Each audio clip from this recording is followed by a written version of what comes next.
Desperation makes people do crazy things, like throw yourself onto a stranger's lap in a crowded nightclub. But when that stranger has eyes like a predator and an aura that screams danger, crazy becomes the least of your problems. Especially when he whispers, "You're safe now," and you believe him.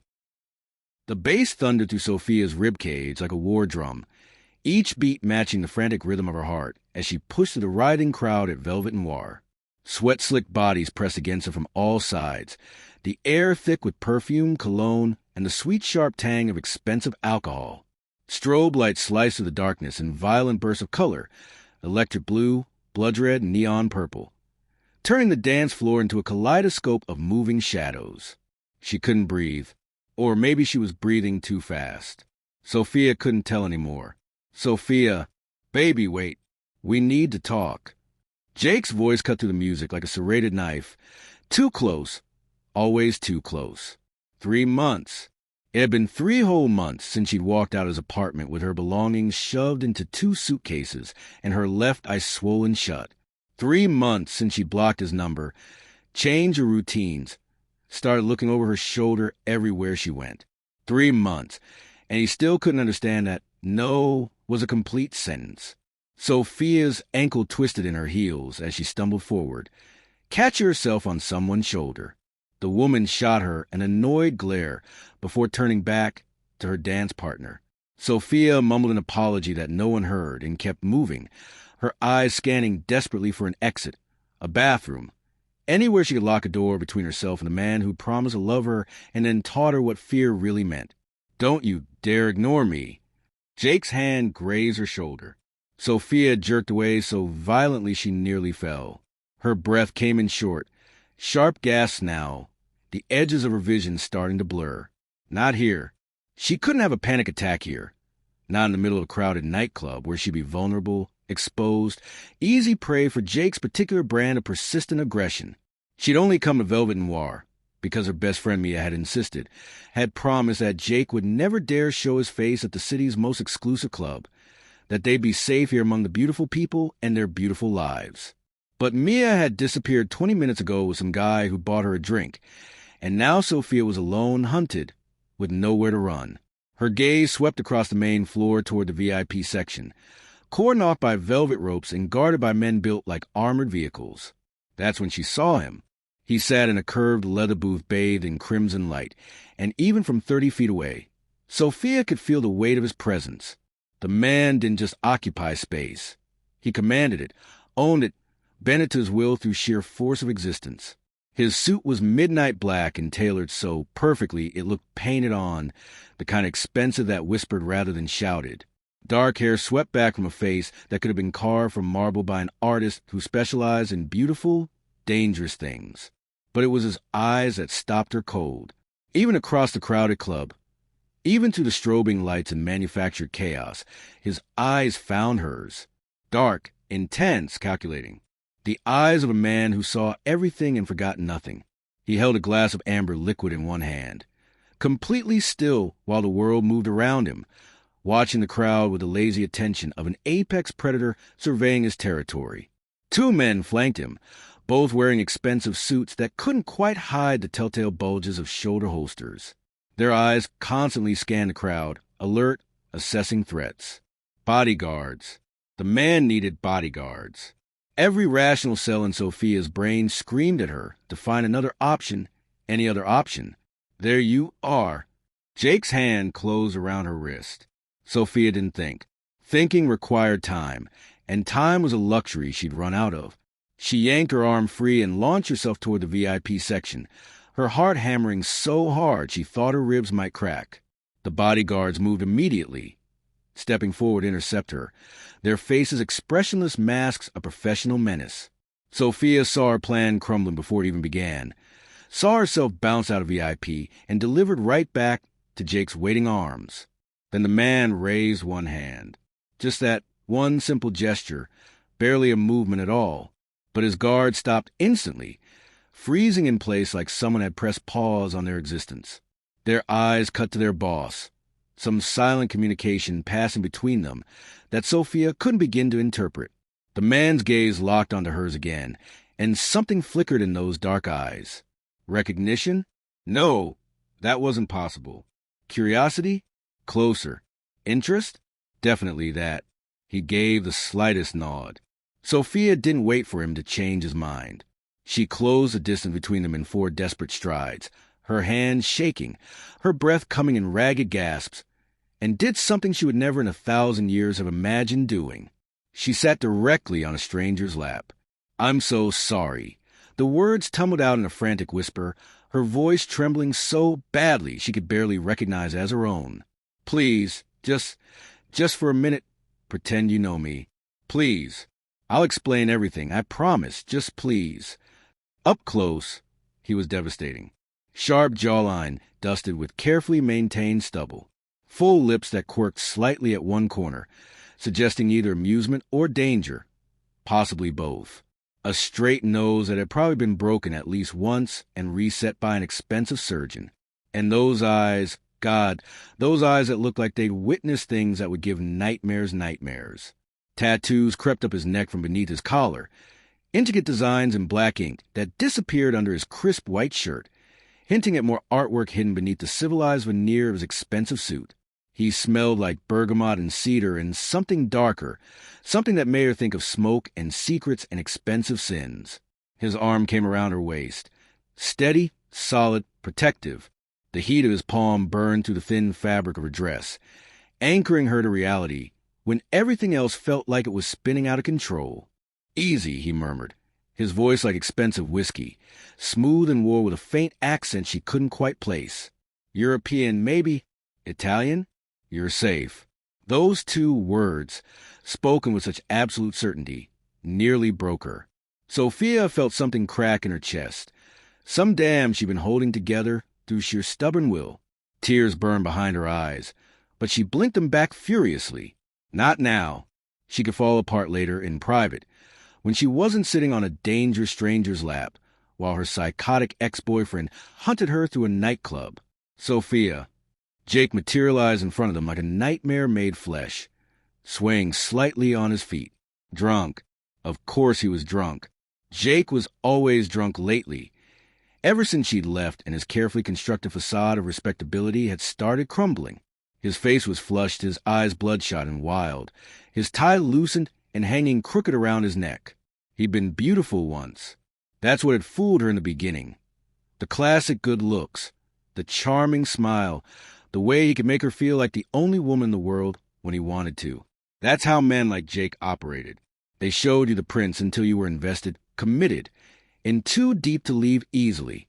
Then they showed you the monster. Now, looking at him, all Sophia saw was a man-shaped warning sign, a collection of red flags and a designer shirt.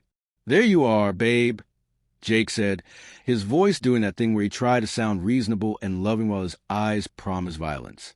"Come on, we're leaving. We need to talk about us." He reached for her arm. He never made contact. The stranger, her stranger, Sophia thought with delirious gratitude, shifted forward slightly. It was the smallest movement, barely noticeable to anyone not paying attention. Just a subtle lean, a tiny change in posture.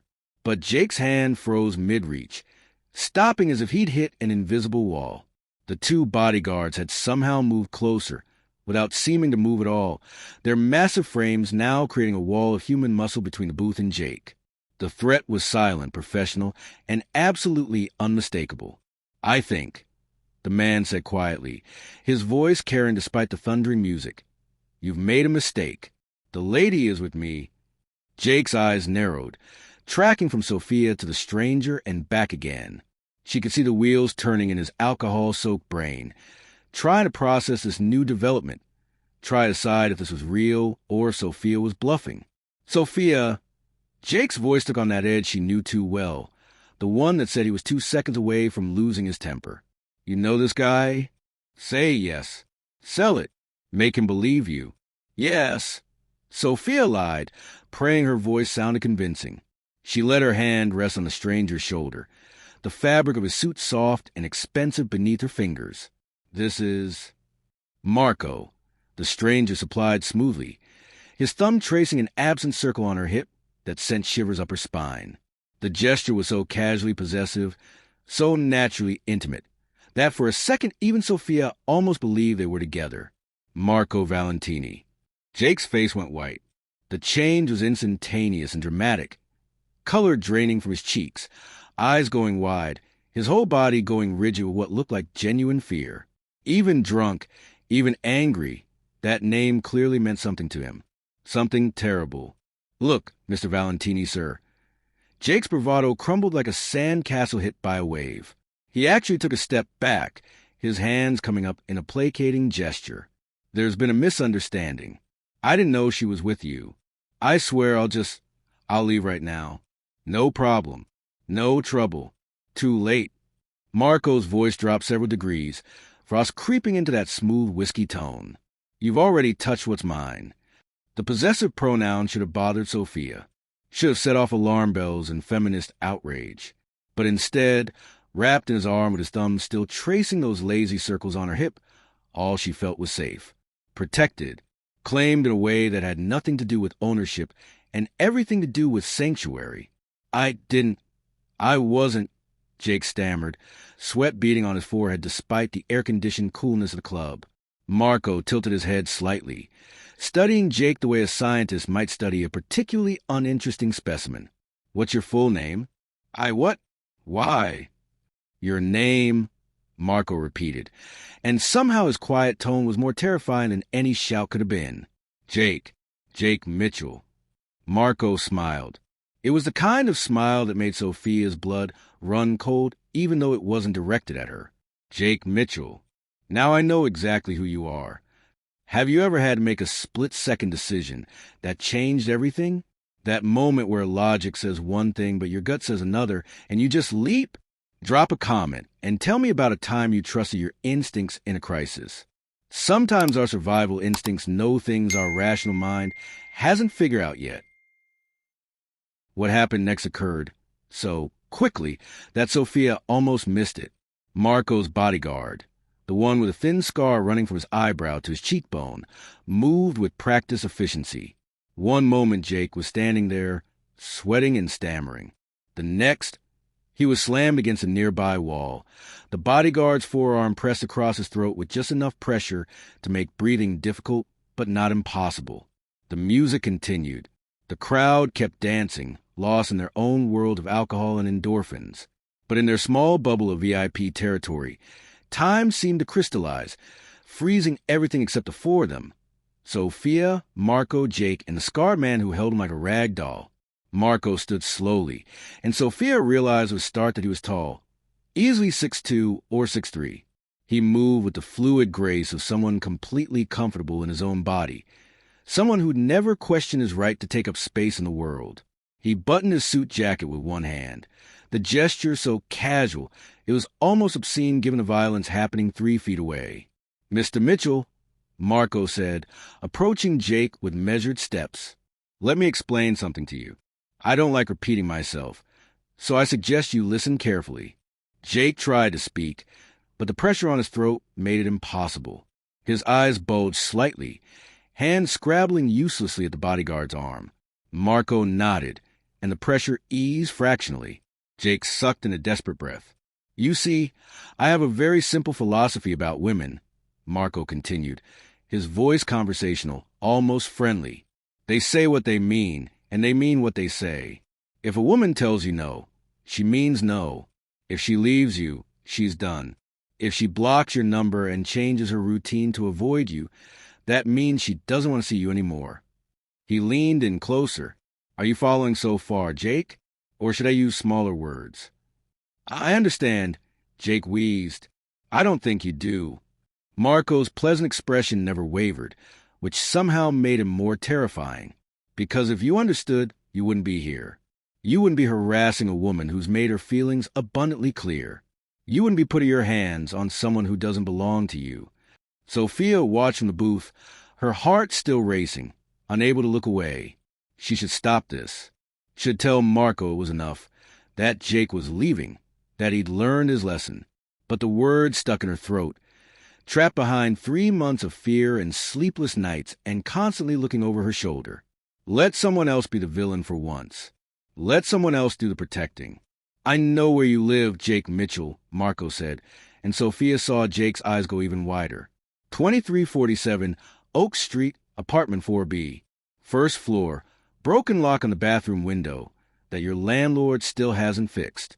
You owe 3 months back rent. How could he possibly know that? I know where you work, Marco continued. Hillcrest Insurance, that sad little office on 5th and Madison. You're on thin ice with your boss. What's his name? Robert Chin? Poor performance reviews, complaints from clients. You're one right up away from unemployment.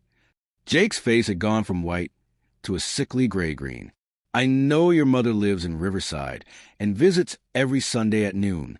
Always brings you leftovers in those little Tupperware containers. I know you have a gambling problem. $23,000 in debt to some very unpleasant people. I know about your DUI from last year that got pleaded down to reckless driving. Marco paused. And Jake? I know what really happened with that intern at your last job. What was her name? The one you harassed so badly she quit and moved to Seattle. Sophia gasped. She hadn't known about that. Jake had told her he left his previous job for better opportunities. Another lie in a relationship built on them. How? How do you? Jake could barely form words.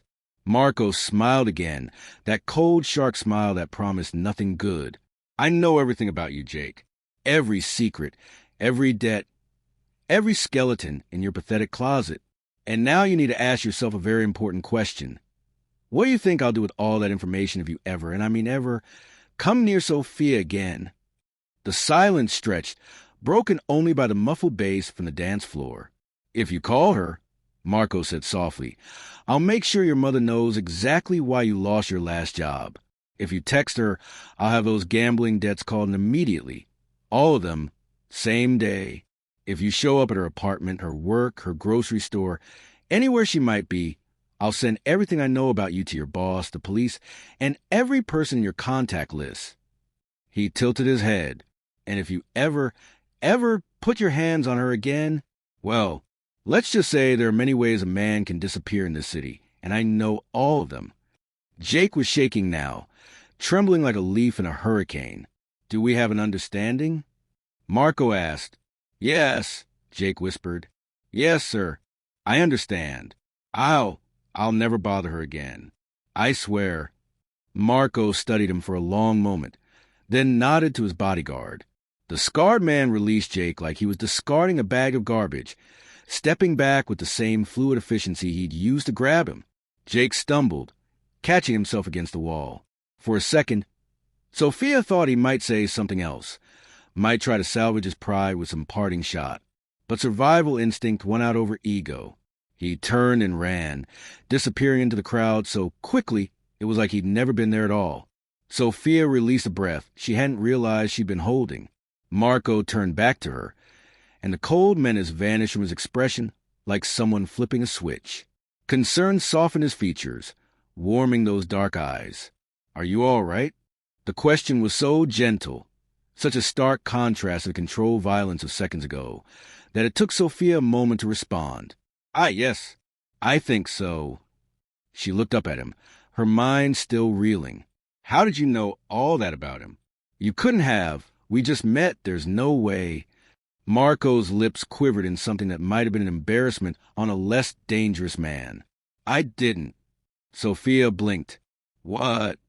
Most of it was educated guesses and cold reading. He gestured to the booth, a silent invitation for her to sit properly rather than perching on the edge. Sophia slid into the leather seat, and Marco sat beside her, close but not crowding. Men like him follow patterns. The gambling debt, the harassment, the secrets, they always have something. I just made confident assertions and watched his reactions confirm which ones were accurate. The address? Sophia asked, still trying to process. Complete fabrication. I said it with enough certainty that he assumed I was right. His reaction told me I was at least in the ballpark. Right neighborhood. Probably wrong building number. Marco picked up his abandoned drink, swirling the amber liquid. The intern was a gamble. Men who abuse their girlfriends usually have a history. There's always someone before you, and there's always someone they have power over. I guess workplace harassment. and his face told me I'd hit the target. Despite everything, the fear still coursing through her veins, the surreal insanity of the past 10 minutes. Sophia almost laughed. You're insane. I prefer resourceful. Marco's smile turned genuine, crinkling the corners of his eyes. Though I've been called worse. Sophia bet he had. Thank you. For that. For helping me. You didn't have to. You could have just let your security throw me out. No, Marco said simply. I couldn't have. Something in his tone made Sophia look at him more carefully. He was watching her with an intensity that should have been uncomfortable, but somehow wasn't. Like she was a puzzle he was trying to solve, a code he wanted to crack. Why? She asked. Why help a complete stranger? Marco was quiet for a moment, considering his words. You had the look. What look? The look of someone who's been running for a long time and just ran out of places to go. His expression grew distant. I recognize it because I've seen it in the mirror. Sophia wanted to ask what he meant. What could possibly make a man like Marco Valentini, a man who controlled a room just by existing in it, understand what it felt like to run? But the second bodyguard approached the table before she could formulate the question. Sir, we should move you, the man said quietly. The commotion may have attracted attention. Marco nodded, then turned to Sophia. Do you have a way home? Someone to call. Reality crashed back. Mia was God knows where with her mystery man. Sophia's apartment was a 40-minute bus ride away, and the buses stopped running in an hour. She could call a rideshare, but after scraping together money for her outfit tonight, her account was running dangerously low until payday on Friday. More than that, the thought of going home to her empty apartment with its broken lock and thin walls made her stomach clench with anxiety. Jake knew where she lived, had probably been there, watching, waiting. Marco had scared him tonight, but how long would that fear last? How many drinks would it take before Jake convinced himself that Marco had been bluffing, that the threats were empty? I can get home, Sophia heard herself say, the lie obvious even to her own ears. Marco's expression said he didn't believe her for a second. Let me drive you. You really don't have to. Sophia. He said her name like he'd been saying it for years, familiar and warm. Let me drive you home. Please. The please did it. Such a small word. Almost meaningless. But coming from a man who clearly didn't ask for much, it felt significant. Okay, she agreed quietly. Marco stood, offering his hand. Sophia took it, marveling at how her smaller hand disappeared into his, how the calluses on his palm spoke of violence even as his grip remained gentle. He led her through the VIP section toward a private exit, his bodyguards flanking them like a presidential security detail. A sleek black Mercedes waited in the private parking area, idling quietly. The scarred bodyguard opened the back door, and Marco gestured for Sophia to enter first. The interior smelled like leather, and that same bergamot cedar scent that clung to Marco himself. Marco slid in beside her, and the bodyguard closed the door, sealing them in quiet luxury.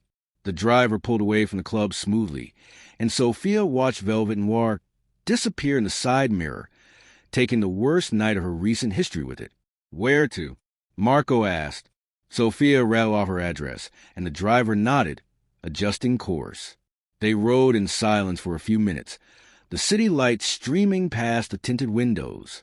Sophia's heart rate was finally returning to normal, the adrenaline beginning to ebb and leave her feeling shaky and exhausted. He'll come back, she said quietly, the truth she'd been avoiding finally forcing its way out. Jake, he'll come back. Maybe not tonight, maybe not this week. But once he's had enough to drink, once he convinces himself you were bluffing, he'll come back. Marco turned to look at her. Not if you let me help you properly. What does that mean? It means Jake is afraid of me because he thinks you're with me, Marco said carefully, which means his fear only lasts as long as he believes that's true. Once you go back to your life, once enough time passes without seeing us together, he'll decide it was a one-night thing, a coincidence. And you're right, he'll come back. Sophia's chest tightened. So what do I do? I can't hide forever. No, Marco agreed. But you can let people think you're under my protection. Permanently. Sophia stared at him. I don't understand. Marco shifted to face her fully. Move in with me. Let people see us together. Let Jake and anyone else who might bother you believe that you're mine. That touching you means answering to me." He held up a hand before she could interrupt. "Separate bedrooms, no expectations. Completely your choice how public or private we keep things. Think of it as protective custody, but more comfortable." "You're asking me to move in with you," Sophia said slowly. Try and make the insane words make sense. "A man I met an hour ago, a man who I'm pretty sure is a criminal based on how scared Jake was of your name alone." "Yes to the first two," Marco said. "As for the third, I operate in gray areas. Some people consider that criminal. I consider it business. That's not reassuring. It wasn't meant to be. I'm not going to lie to you, Sophia. I'm not a good man. I've done things that would horrify you. But I've also built an empire on being someone people trust to keep his word." His dark eyes held hers. "If I promise you'll be safe with me, you will be. If I promise separate bedrooms and no expectations, that's exactly what you'll get. And if I promise that Jake will never touch you again, well," that cold smile returned, "I think we both know I can deliver on that." Sophia's mind raced through her options. Go home to her apartment with a broken lock and the too thin walls, always wondering if tonight would be the night Jake decided Marco's threats were empty. File a restraining order that was just a piece of paper that men like Jake ignored. Move in with her parents 3 states away and abandon the life she'd built here. Or trust a dangerous stranger who protected her without hesitation, who bluffed and cold-read his way through terrorizing her abuser, who was offering her a solution that was insane and reckless and possibly the safest she'd felt in months. "How long?" she asked.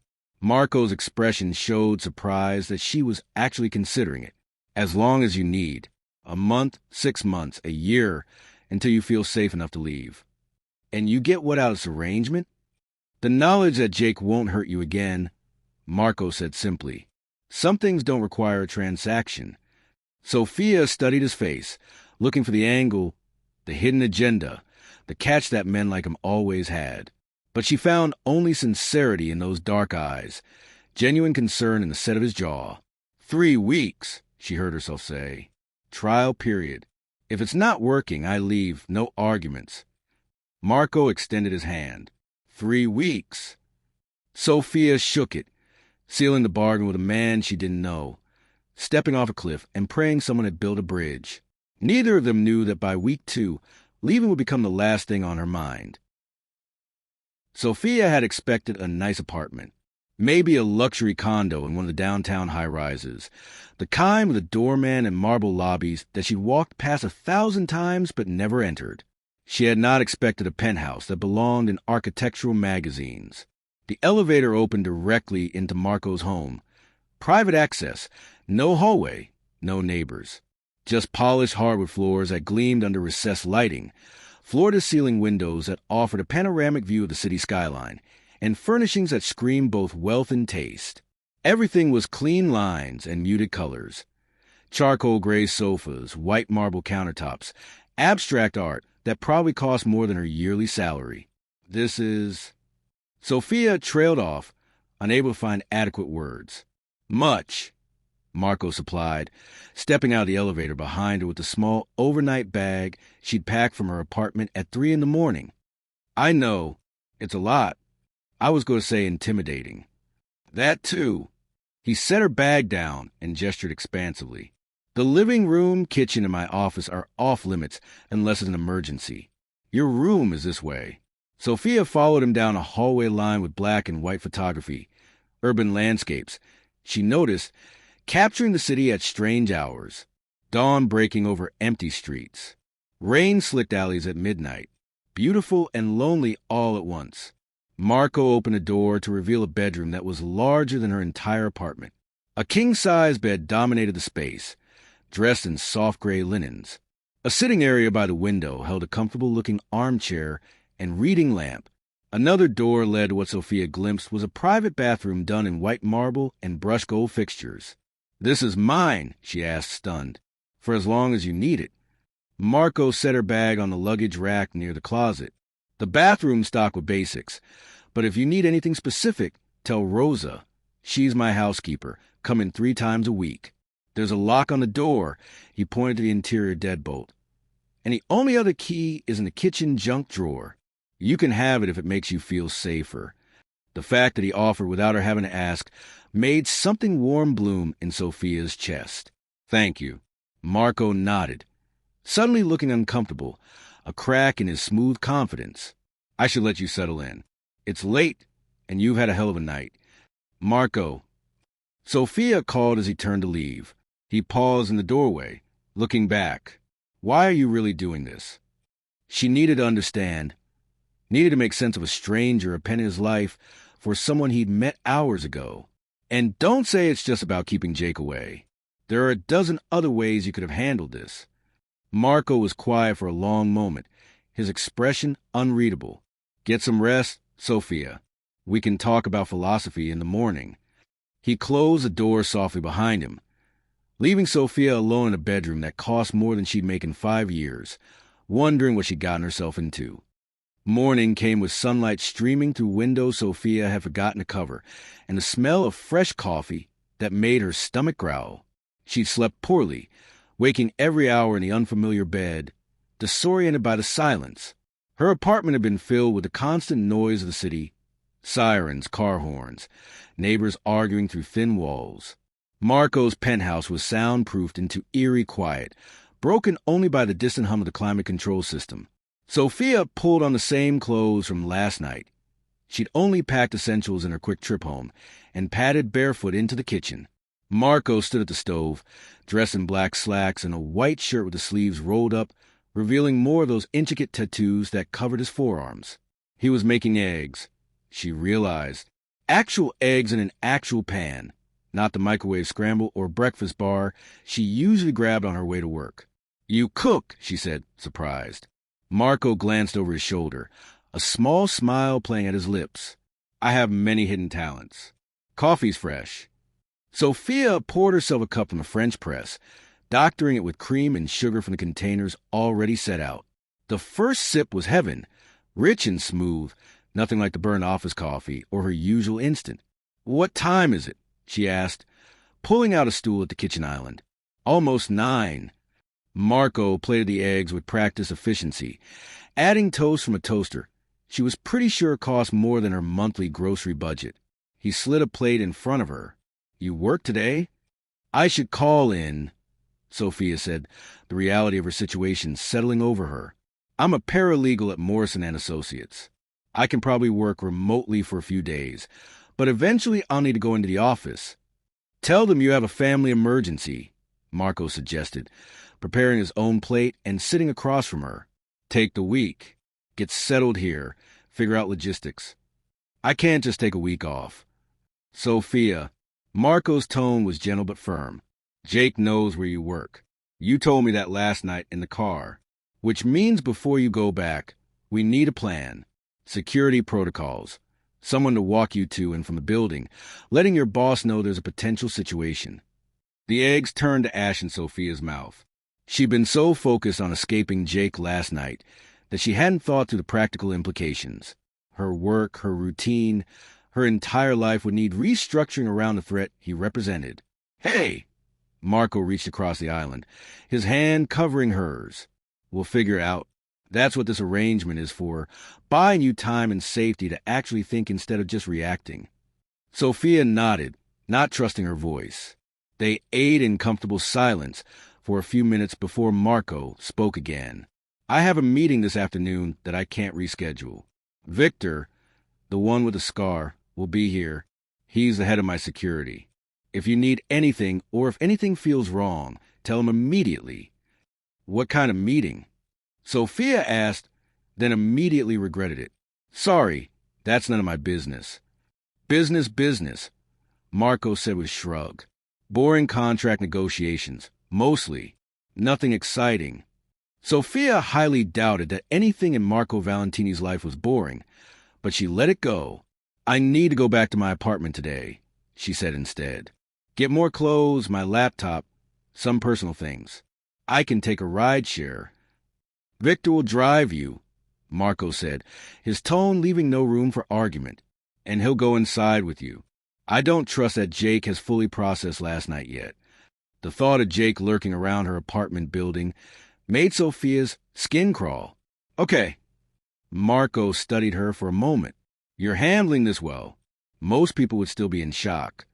Sophia laughed, but there was no humor in it. I've had practice adapting to crazy situations. That's what happens when you spend a year and a half with someone who's two different people, depending on his blood alcohol level. How long has he been following you? Since you left? On and off.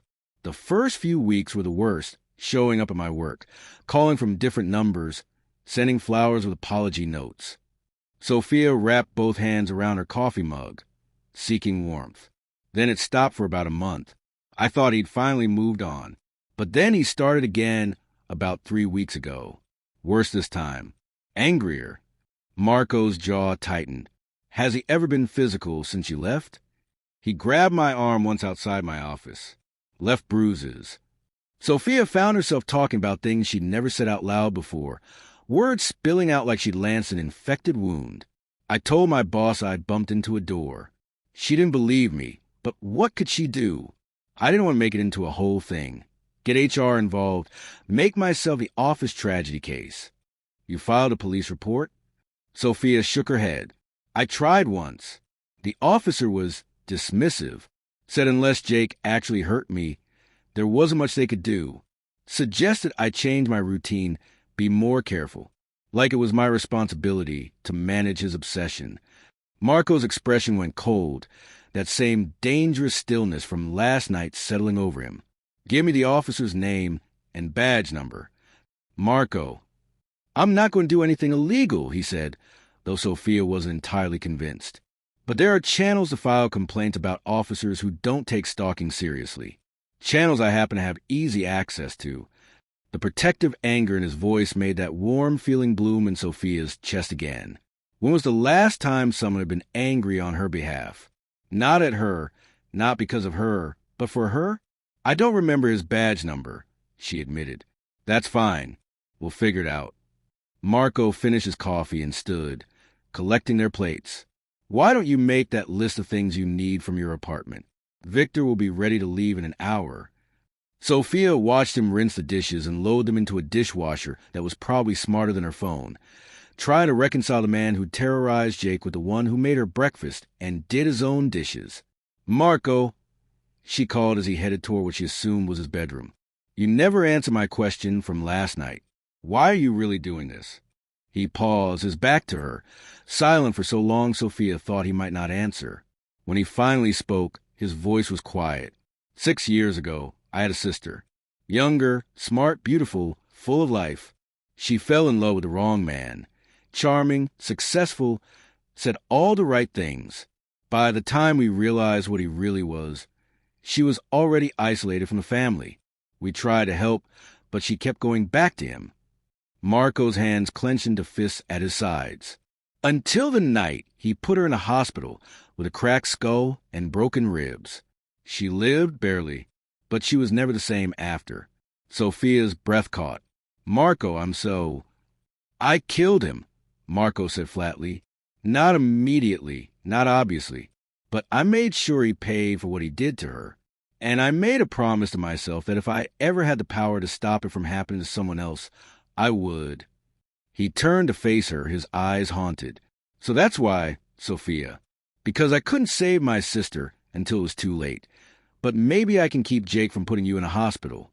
Or worse.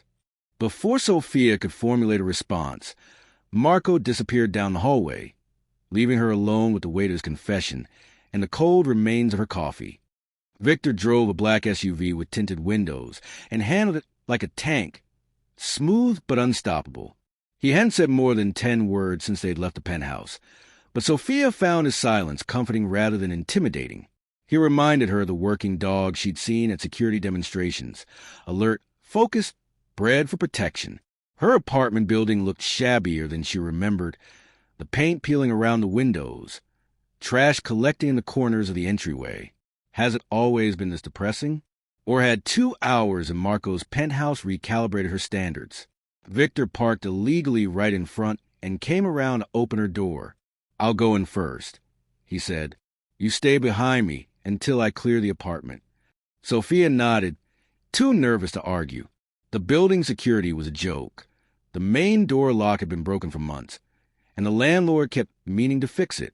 They climbed the stairs to the third floor, Victor moving with surprising quiet for such a large man. Sophia's door was undisturbed. The cheap deadbolt still engaged from when she left at 2 a.m. to grab her overnight bag. Victor took her keys and opened the door, disappearing inside. Sophia heard him moving through the small space. Bedroom, bathroom, kitchen, closet. After a minute, he reappeared. Clear. The apartment felt wrong. Sophia couldn't put her finger on exactly why. Nothing was obviously disturbed, no signs of break-in. But something in the air felt off, like someone had been there, touched her things, violated her space with their presence. You feel it too, Victor said. Not a question. Feel what? Someone was here. He moved through the apartment again, more slowly this time, examining windows and door frames. Back window in the kitchen. Lock's been forced. Sophia's blood ran cold. That was a window that faced a fire escape, the one she'd been meaning to get a security bar for, but kept putting off. When? She asked. Victor knelt by the window, examining the scratches on the lock mechanism. Recently. Paint chips are fresh. The last day or two, maybe. Jake. It had to be Jake. Who else would break into her apartment? I'm calling Marco, Victor said, pulling out his phone. Wait. He's in his meeting. You said it was important. Victor was already dialing. This is more important. Sophia heard the phone ring once before Marco's voice came through. Tinny on speakerphone. What's wrong? Someone broke into her apartment, Victor said. Kitchen window. Force lock. Recent. Silence. Then, get her out of there. Now. Sophia, take only what you absolutely need. 5 minutes. Victor, I want eyes on that fire escape in the street. If Jake is watching the building, find him. On it. Victor ended the call and looked at Sophia. You heard the man. 5 minutes. I'll pack while you grab essentials. Sophia moved on autopilot, her hands shaking as she threw clothes into a suitcase. Underwear, bras, jeans, sweaters, her favorite books, the framed photo of her and her mother. Victor worked with military efficiency, clearing out her bathroom supplies and gathering her laptop and chargers. For minutes later, they were back in the hallway, the door locked behind them. Not that it mattered now. The illusion of safety had been shattered the moment Victor found that forced window. Victor loaded her belongings into the SUV, his eyes constantly scanning the street. Sophia climbed into the passenger seat, her heart pounding, looking at every parked car and wondering if Jake was behind the wheel. They were 3 blocks away when Victor's phone rang. He answered on Bluetooth. Yeah. Marco's voice filled the car. Sophia, you okay? I'm fine, she managed, scared but fine. Good. Victor's bringing you home. We'll talk when I get there. Home. He called the penthouse home. And Sophia realized with a start that after only one night, she'd already started thinking of it that way too. Victor navigated through traffic with practiced ease, and Sophia watched her old neighborhood disappear in the side mirror, taking her old life with it. The 3-week trial period suddenly felt optimistic. She had a feeling she'd just burned the bridge back to normal. And the terrifying part? She wasn't entirely sure she minded. Marco was waiting when they arrived back at the penthouse, pacing the living room with his phone pressed to his ear, speaking rapid Italian. He looked up when the elevator doors opened, his eyes immediately finding Sophia and scanning her from head to toe, checking for injuries, she realized, making sure she was whole. He ended his call abruptly mid-sentence and crossed to her in 3 long strides. You're sure you're okay? I'm sure, Sophia said, though her hands were still shaking. Just rattled. Marco's jaw tightened. Victor? Kitchen window. Forced entry sometime in the last 48 hours, Victor reported, hauling Sophia's suitcases out of the elevator. No sign of the suspect in the vicinity, but he could have been watching from any of a dozen locations. I got photos of the entry point. Sending them to you now. Marco's phone buzzed. He studied the screen, his expression darkening with each passing second. When he looked up, his eyes had gone cold, that dangerous stillness settling over him like a cloak. "He's escalating," Marco said quietly. "Breaking into your home means he's past the point of rational thought." Sophia sank onto the couch, her legs suddenly unable to support her weight. "I should call the police. File a report. That's what normal people do, right?" "Yes," Marco agreed. "And we will. But first, I need to know, was anything missing? Anything disturbed?" Sophia tried to remember, but the apartment had felt so wrong that specific details escaped her. "I don't think so. It just felt off, like someone had been going through my things." "That's because he probably was," Victor said grimly.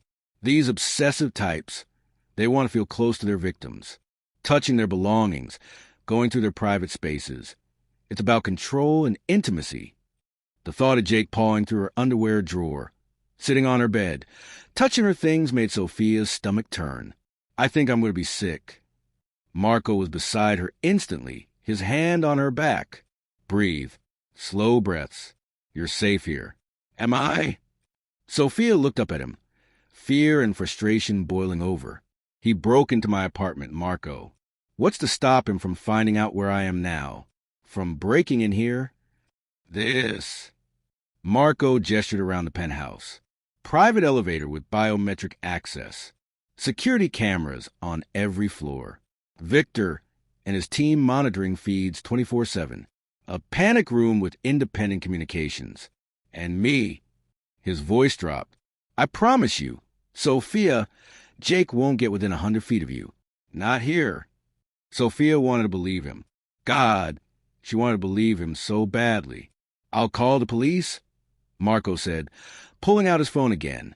"I have a contact in the department who actually gives a damn about stalking cases. Detective Lisa Chun, she's good, and she'll take this seriously."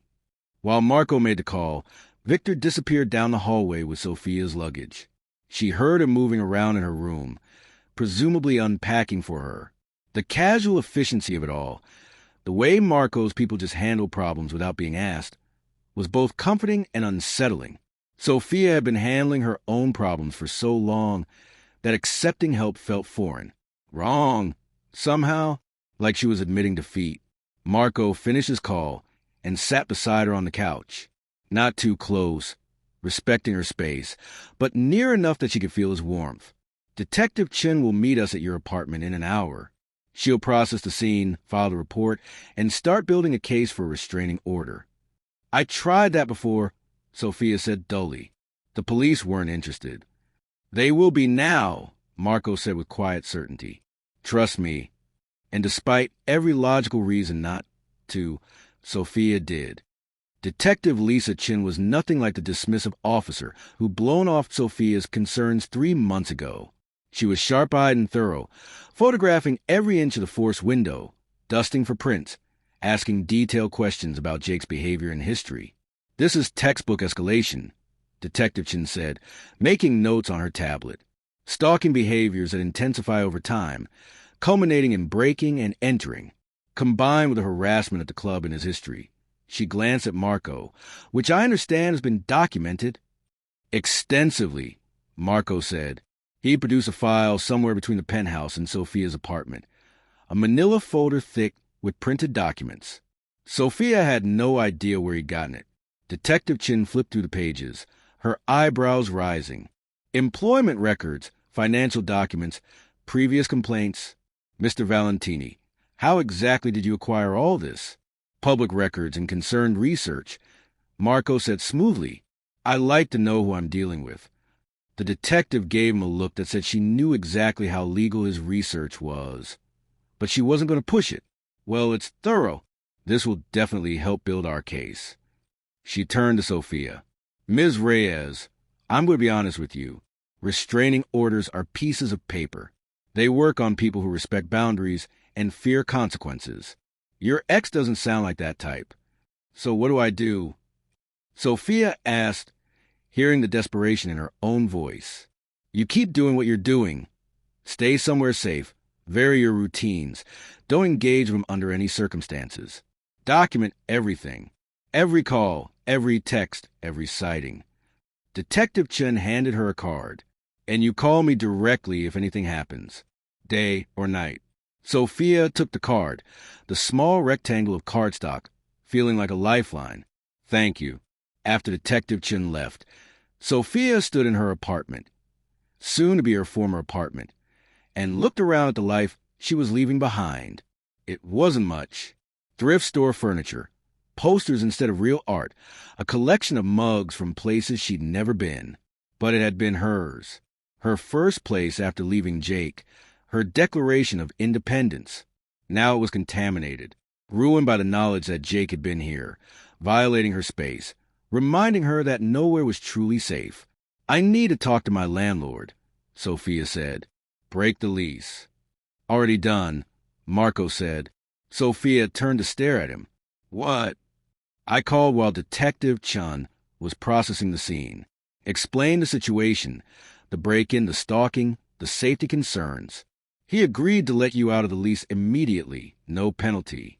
I may have also mentioned that you be consulted with a lawyer about the building's inadequate security. Marco's expression was innocent. He was very accommodating after that. Sophia should have been annoyed at him handling her business without asking. Instead, she felt only relief. One less problem to solve, one less confrontation to navigate. Thank you, she said quietly. Don't thank me yet. We still need to pack up the rest of your things. Marco rolled up his sleeves, revealing more of those intricate tattoos. You think I'm going to make you do this alone? Come on. The sooner we're done, the sooner we can leave this place behind. They worked in companionable silence, boxing up the remains of Sophia's independent life. Marco proved surprisingly efficient at packing, wrapping her dishes in newspaper with the care of someone who'd done this before.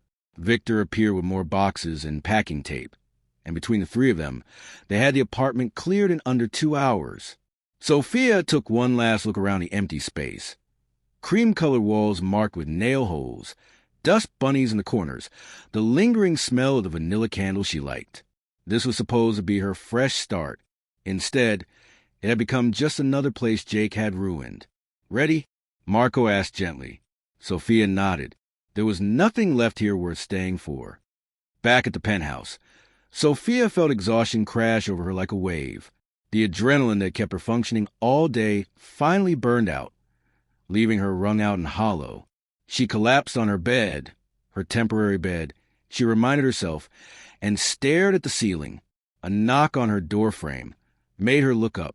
Marco stood there with 2 glasses of wine, looking uncertain in a way she hadn't seen before. Peace offering, he said, or crying into wine companion, whichever you need. Sophia surprised herself by laughing. Both. Definitely both. Marco handed her a glass and sat in the armchair by the window, maintaining that careful distance. Sophia appreciated it, the way he seemed to instinctively know when she needed space and when she needed presence. This is a really good wine, Sophia said after her first sip. Of course it was. Marco probably had a wine cellar that cost more than her college education. 2015 Bordeaux, Marco confirmed. I've been saving it for a special occasion. This qualifies as special? You survived a shitty day. That's worth celebrating. Sophia took another sip, letting the wine warm her from inside. Can I ask you something? Anything. Your sister, the one you told me about. Is she alive? Marco said. Living in a facility upstate that specializes in trauma recovery. She has good days and bad days. Mostly she just exists. The woman she was before him died in that hospital room. We just kept her body breathing. The raw pain in his voice made Sophia's chest ache. I'm sorry. Don't be. It's not your fault. Marco swirled his wine, watching the light play through the dark liquid. But it's why I can't, why I won't, stand by and watch another man destroy another woman. Not when I have the power to stop it. Is that what you do? Sophia asked. In your business, I mean, protect people? Marco's laugh was bitter. Sometimes. Other times I'm the thing people need protection from. I'm not a hero, Sophia. I want you to understand that. I've hurt people, made decisions that kept me up at night, crossed lines that can't be uncrossed. The money that paid for this penthouse, for that wine you're drinking. Not all of it came from legal sources. Are you trying to scare me away? I'm trying to be honest with you. Marco met her eyes. You should know what you're getting into by staying here. I have enemies. People who would hurt you to get to me. Business associates who aren't the kind you bring home to meet your mother. A life that's complicated and dangerous and nothing like what you're used to. Sophia considered this. 48 hours ago, she would have run screaming from everything Marco represented. But 48 hours ago, she'd also been alone, terrified, and out of options. Here's what I know, she said slowly.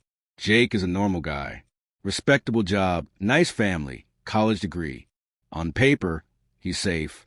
In reality, he put me in the TR twice and made me afraid to exist in my own life. She set down her wine glass.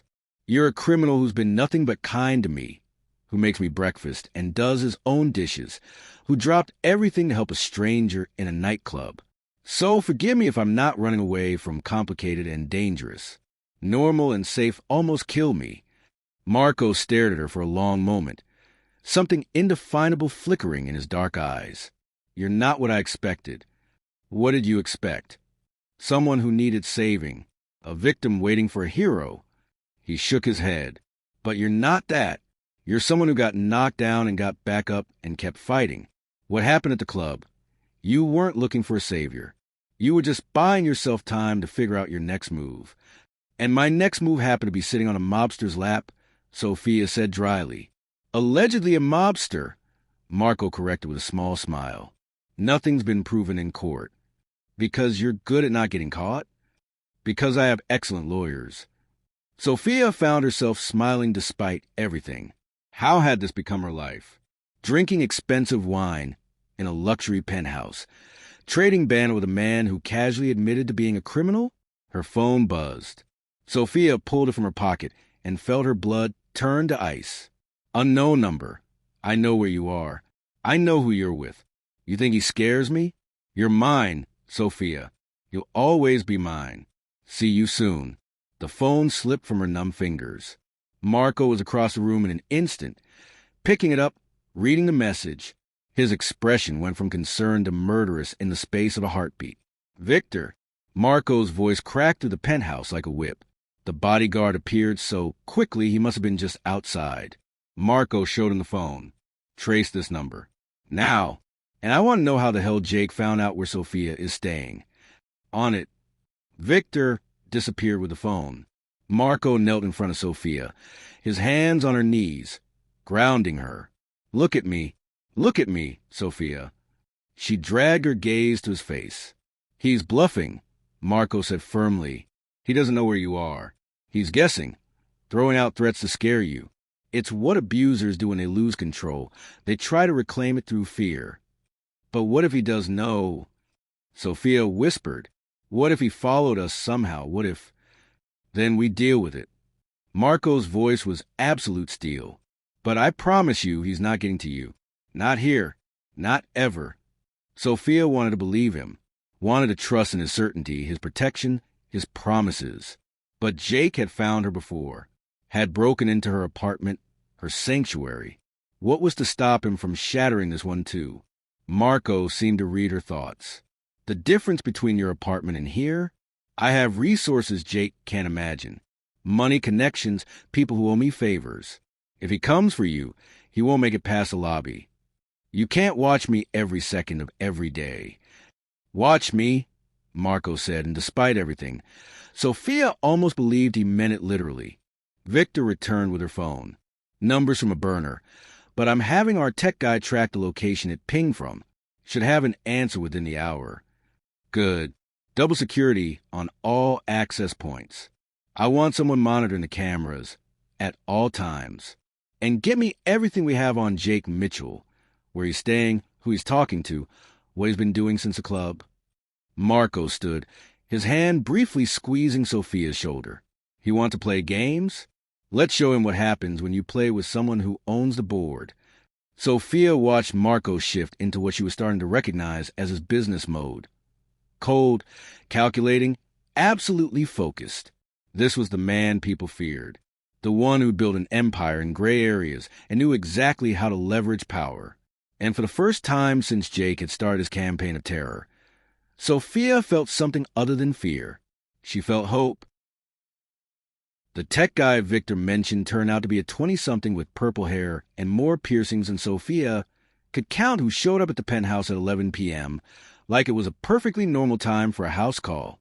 "This is Kieran," Victor introduced, gesturing to the young man who was already setting up a laptop on Marco's dining table. "Best digital forensics specialist in the city." "Second best," Kieran corrected, his fingers flying across the keyboard. "The best is in Tokyo. I'm working on it." He looked up at Sophia with startling green eyes. "You're the one with the psycho ex?" "That's me," Sophia said weakly. Cool. Well, not cool for you. Definitely uncool situation. But it's cool that I get to help." Kieran turned back to his screen.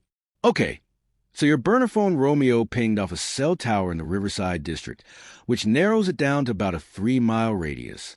But," his fingers danced across the keys, "if we cross-reference that with the timestamp and look at traffic cameras in the area..." Sophia watched lines of code scroll across the screen, understanding none of it. "There," Kieran said triumphantly, pointing at a grainy traffic camera image. "That's our guy. Or at least, that's the guy who bought a burner phone from a bodega on Riverside and made approximately 40 minutes before you got that text." The image showed a man in a baseball cap and sunglasses, obvious disguised territory. But Sophia would recognize a build anywhere, the way he carried himself with false confidence. "That's Jake," she confirmed. Marco leaned over Kieran's shoulder. "Can you track where he went after? Does a bear defecate in sylvan environments?" Kieran's fingers flew again. "Okay, so he walks 3 blocks east, gets into a silver Honda Civic license plate." He zoomed and enhanced. "Papa Delta 7329, registered to A." More typing. "Janet Mitchell, age 62, Riverside address. Mom's car." "His mother's," Sophia confirmed. "He moved back in with her after losing his apartment." "Excellent. So we know where he's staying." Kieran pulled up a map with a red pen. 2847 Riverside Drive. "Want me to send a pizza bomb?" "I'm kidding. Mostly." Despite everything, Sophia found herself liking the strange purple-haired hacker. "Can you tell if he actually knows where I am? Or was he bluffing?" Kieran pulled up a different screen. "Let's see." His phone records show he called the property management company for your old building this afternoon, probably trying to get a forwarding address. They didn't give him one. Good on them. He also called Morrison and Associates, your workplace. That call lasted 43 seconds. Sophia's stomach dropped. "My office? What did he say?" "Don't know, don't have audio, but I can find out." Kieran cracked his knuckles. "Give me until morning. I'll have a full report on everywhere he's been, everyone he's talked to, and every Google search he's made for the last month." "That's illegal," Sophia pointed out. "Super illegal," Kieran agreed cheerfully. "Good thing you're not a cop." He glanced at Victor. "She's not a cop, right?" "Paralegal," Victor said. "Even better. You guys know how to appreciate creative interpretations of privacy law." Kieran packed up his laptop. "I'll email you the full workup by 8 a.m. Marco, usual payment." "Double it," Marco said. "I appreciate you coming out so late." "For you? Always." Kieran headed for the elevator, then paused. "Hey, Sophia. This guy, your ex, he's sloppy. Emotional. Making mistakes. That's good for us. Bad for him. We'll find him every time he pokes his head up, and eventually he'll poke it up somewhere that lets us bury him. Legally speaking." He grinned. "Probably legally speaking." After Kieran left, the penthouse fell into heavy silence. It was nearly midnight, and Sophia felt exhausted down to her bones. Not physically tired, but emotionally wrung out. The kind of tiredness that sleep couldn't fix. "You should rest," Marco said, reading her expression. "I don't think I can sleep." The thought of closing her eyes, of being vulnerable and unconscious, while Jake was out there sending threats and making calls, made Sophia's skin crawl. Marco considered for a moment. "Come with me." He led her through the penthouse to a door she hadn't noticed before, hidden behind a decorative screen. It opened onto a rooftop terrace that took Sophia's breath away. The city sprawled before them in a glittering carpet of lights. The night sky surprisingly clear for once. Comfortable outdoor furniture clustered around a fire pit that Marco lit with a remote control, because of course he had a remote-controlled fire pit.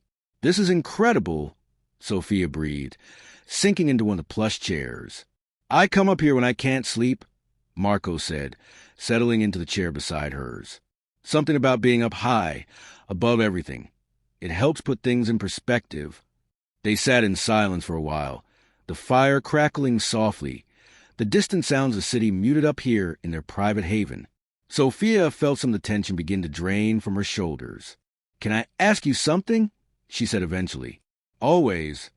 What you said about your sister, about killing the man who hurt her. Did you mean that literally?" Marco was quiet for so long Sophia thought he might not answer. When he finally spoke, his voice was carefully neutral. "Would it change things between us if I said yes?"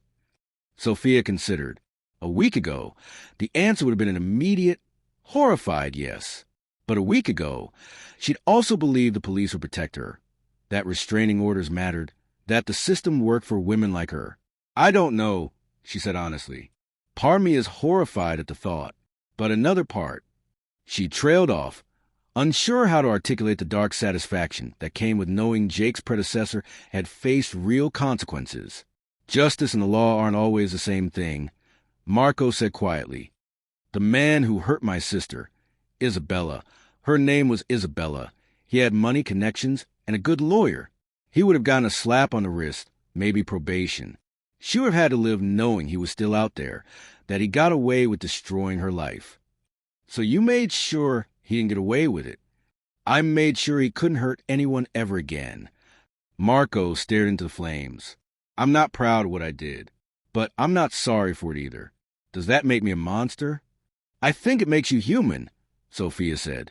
"A human who had the power to do something most people can't, whether that's right or wrong."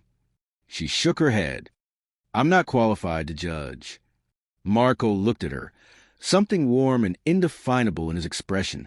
"You're extraordinary, you know that?" "I'm really not. I'm just a paralegal who made bad dating choices and got in over her head. You're a survivor who had the courage to ask for help when you needed it and the strength to walk away from someone who was destroying you. That's not nothing, Sophia." The way he said her name, gentle, almost reverent, made something flutter in Sophia's chest. Dangerous territory, her rational mind warned. This man was a protector, her temporary safe harbor. Getting emotionally involved would only complicate an already complicated situation. But the rest of her, the lonely, scared, touch-starved part she'd been ignoring for months, didn't care about complications. "Can I ask you something else?" Sophia said, her voice quieter now. "Anything. Earlier, when I sat on your lap at the club, why did you help me? Really? I know what you said about your sister, but there must be dozens of women in bad situations you see every day. Why me?" Marco's jaw worked like he was choosing his words carefully. "Do you believe in moments? In split seconds where everything changes?" "I don't know. Maybe. I saw you across the club before you even noticed me. You looked terrified but determined, like you were running towards something instead of just away from something. And when you sat down, when you asked me to pretend," he paused. "You said please. You were desperate and scared, and you still remembered to be polite. That stuck with me. That's a pretty small thing to base a major life decision on. The best decisions are made on small things. Gut instincts, first impressions." Marco shifted to face her more fully. "I've spent my entire adult life reading people, Sophia, figuring out who's lying, who's dangerous, who can be trusted. And in that split second, I knew you were someone worth protecting. You don't even know me. Then let me get to know you." The request was simple but felt weighted with significance. "Tell me something real, something nobody else knows." Sophia pulled her knees up to her chest, thinking. "I wanted to be a lawyer. That's why I became a paralegal. Stepping stone to law school. But after Jake, after everything, I lost my confidence. I started thinking maybe I wasn't smart enough, strong enough, good enough. She laughed bitterly. He didn't just take my sense of safety. He took my dreams, too. You can get them back, Marco said firmly. Dreams don't have expiration dates. When this is over, when Jake is handled and you feel safe again, you could still go to law school. I'm 26. I'd be 30 by the time I finished. You'll be 30 anyway. Might as well be 30 with a law degree. The simple logic of it made Sophia smile despite herself. What about you? What did you want to be before you became whatever you are? A chef, Marco said, and Sophia's eyebrows shot up. I know, not what you expected. But I love cooking. Creating something from nothing. The precision of it, the way good food brings people together. I actually went to culinary school for a year before my father died, and I had to take over the family business. The family business being crime? The family business being import-export with creative accounting and flexible ethics. Marco corrected with a wry smile. The crime part just sort of evolved. Turns out I was better at it than I wanted to be. Do you ever think about walking away? Going back to cooking? Every day, Marco admitted. But it's not that simple. I have people who depend on me. Responsibilities I can't just abandon. And honestly, I'm in too deep now. The things I know, the people I've crossed, walking away would just make me a target without the resources to protect myself. They fell into contemplative silence again, both lost in thoughts of roads not taken and lives that might have been. For what it's worth, Sophia said eventually, you make really good eggs. Marco's laugh was surprised and genuine, crinkling the corners of his eyes. High praise. I'm serious. Most guys I've dated couldn't operate a toaster without adult supervision. You actually know your way around a kitchen. Most guys you've dated set the bar pretty low. Fair point. Sophia realized she was smiling, really smiling, for the first time in days, maybe weeks, when had she last laughed like this. Sat with someone and felt comfortable in the silence between words. Her phone buzzed. Sophia tensed automatically, but Marco reached over and gently took it from her hand. It's just Mia, he said, glancing at the screen, asking if you're okay. She's been texting every hour since you told her what happened. Right, Mia. Sophia had sent her best friend a brief text that afternoon explaining the situation. Left out most of the details about Marco. Just said she was staying with a friend for safety. Mia had been appropriately horrified and had been checking in obsessively ever since. I should answer her, Sophia said. She worries. Good friend. The best. Sophia took the phone back and typed out a quick response. I'm fine, promise. Safe. We'll call you tomorrow and explain everything. Mia's response was immediate. You better. And I want details about this friend you're staying with. Male friend? Female friend? Is he hot? Sophia glanced at Marco, illuminated by firelight, all sharp angles and dark intensity. It's complicated, she typed back. That means hot, Mia responded. I knew it. Stay safe. Love you. Love you too. Marco was politely not reading over her shoulder, but he must have caught some of it because he asked, Does she know about me? Not really. Just that someone helped me at the club, and I'm staying somewhere safe. I wasn't sure how to explain. She gestured vaguely between them. All of this. What would you tell her? If you did explain, Sophia thought about it, that a stranger became my unlikely hero. That I'm living in a penthouse with a man who might be a criminal, but makes me feel safer than I have in months. That I should probably be terrified, but instead I'm sitting on a rooftop at 1 a.m. talking about culinary school and lost dreams. And that would sound insane to her. It sounds insane to me, and I'm living it. Marco smiled. For what it's worth, this is the sanest insane decision I've ever made. You make a lot of insane decisions? Occupational hazard. They talked for another hour, the conversation flowing easily from topic to topic. Books they'd read, places they wanted to travel, embarrassing childhood stories. Sophia learned that Marco was fluent in 4 languages, had a scar on his left shoulder from a knife fight he refused to provide details about, and had once accidentally set a kitchen on fire trying to impress a date with flambe.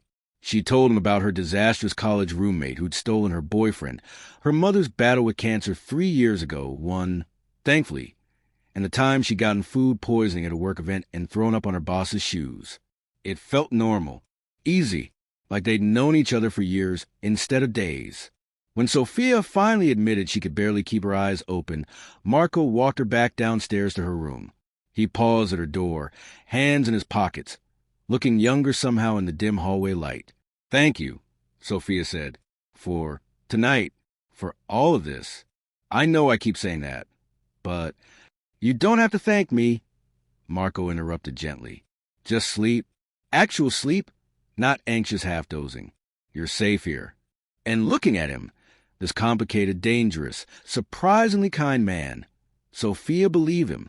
She slept through the night for the first time in months, dreamless and deep, with her door unlocked and her phone on silent. Because for the first time since Jake had shown his true colors, Sophia felt truly, completely safe. It was only later that she'd realized how dangerous that feeling was. Not because Marco would hurt her, but because she was already starting to depend on him in ways that would make leaving impossible. Sophia woke to sunlight streaming through floor-to-ceiling windows and the smell of fresh coffee. For a blissful moment, she forgot where she was. Then memory returned in a rush. Marco's penthouse, Jake's threats, her entire life packed into suitcases and cardboard boxes. She checked her phone, 8:47 a.m. 3 new emails, one from Kieran with the subject line, "Your ex is an idiot." A comprehensive analysis. Despite everything, Sophia smiled. She found Marco in the kitchen again, this time wearing reading glasses and frowning at a tablet, while something sizzled on the stove. He looked up when she entered, and something warm flickered across his face before he schooled it back to neutral. "Morning," he said. "French toast is almost ready. Kieran's report came in. I printed it for you. Easier to read in hard copy." A stack of papers sat on the counter, easily 40 pages thick. Sophia picked them up, skimming the first page. Kieran hadn't been kidding about being comprehensive. Jake's call logs, text messages, GPS data from his phone, even his internet search history. This is... Sophia trailed off, unsure whether to be impressed or disturbed. "Thorough," Marco supplied. "Kieran doesn't do anything halfway. Coffee, please." Marco poured her a cup, while Sophia continued reading. Jake had called her office 4 times yesterday, twice the main line, and twice directly to her extension. He'd also called 3 different locksmiths, probably trying to get into her apartment before she cleared it out. His search history was a mix of disturbing and pathetic. How to find someone's new address, how to get girlfriend back, restraining order loopholes, and most chillingly, how long does it take to report someone missing? Sophia's blood ran cold. Marco. He was beside her instantly, reading over her shoulder. His jaw tightened. When did he search that? Sophia checked the timestamp. Last night, around 10 p.m., after he sent you the threatening text. Marco pulled out his phone. "I'm calling Detective Chun. This is escalation. He's not just harassing you anymore. He's planning something." While Marco made the call, Sophia continued reading, her stomach churning. Jake had joined 3 online forums about men's rights and dealing with difficult women. He'd posted in one, asking for advice about winning back an ex who was being manipulated by a new guy. The responses ranged from sympathetic to actively dangerous, with several users encouraging him to show her who's boss and not let some rich asshole steal what's yours. "This is bad," Sophia said when Marco ended his call. "Really bad. He's working himself up, getting validation from other angry men online. This is how things escalate into..." She couldn't finish the sentence. Didn't want to give voice to the fear that Jake might do something violent, something irreversible. Marco set down his phone and pulled her into a hug. Sophia stiffened in surprise. They'd maintained such careful physical distance since that first night, but then melted into it, letting herself be held.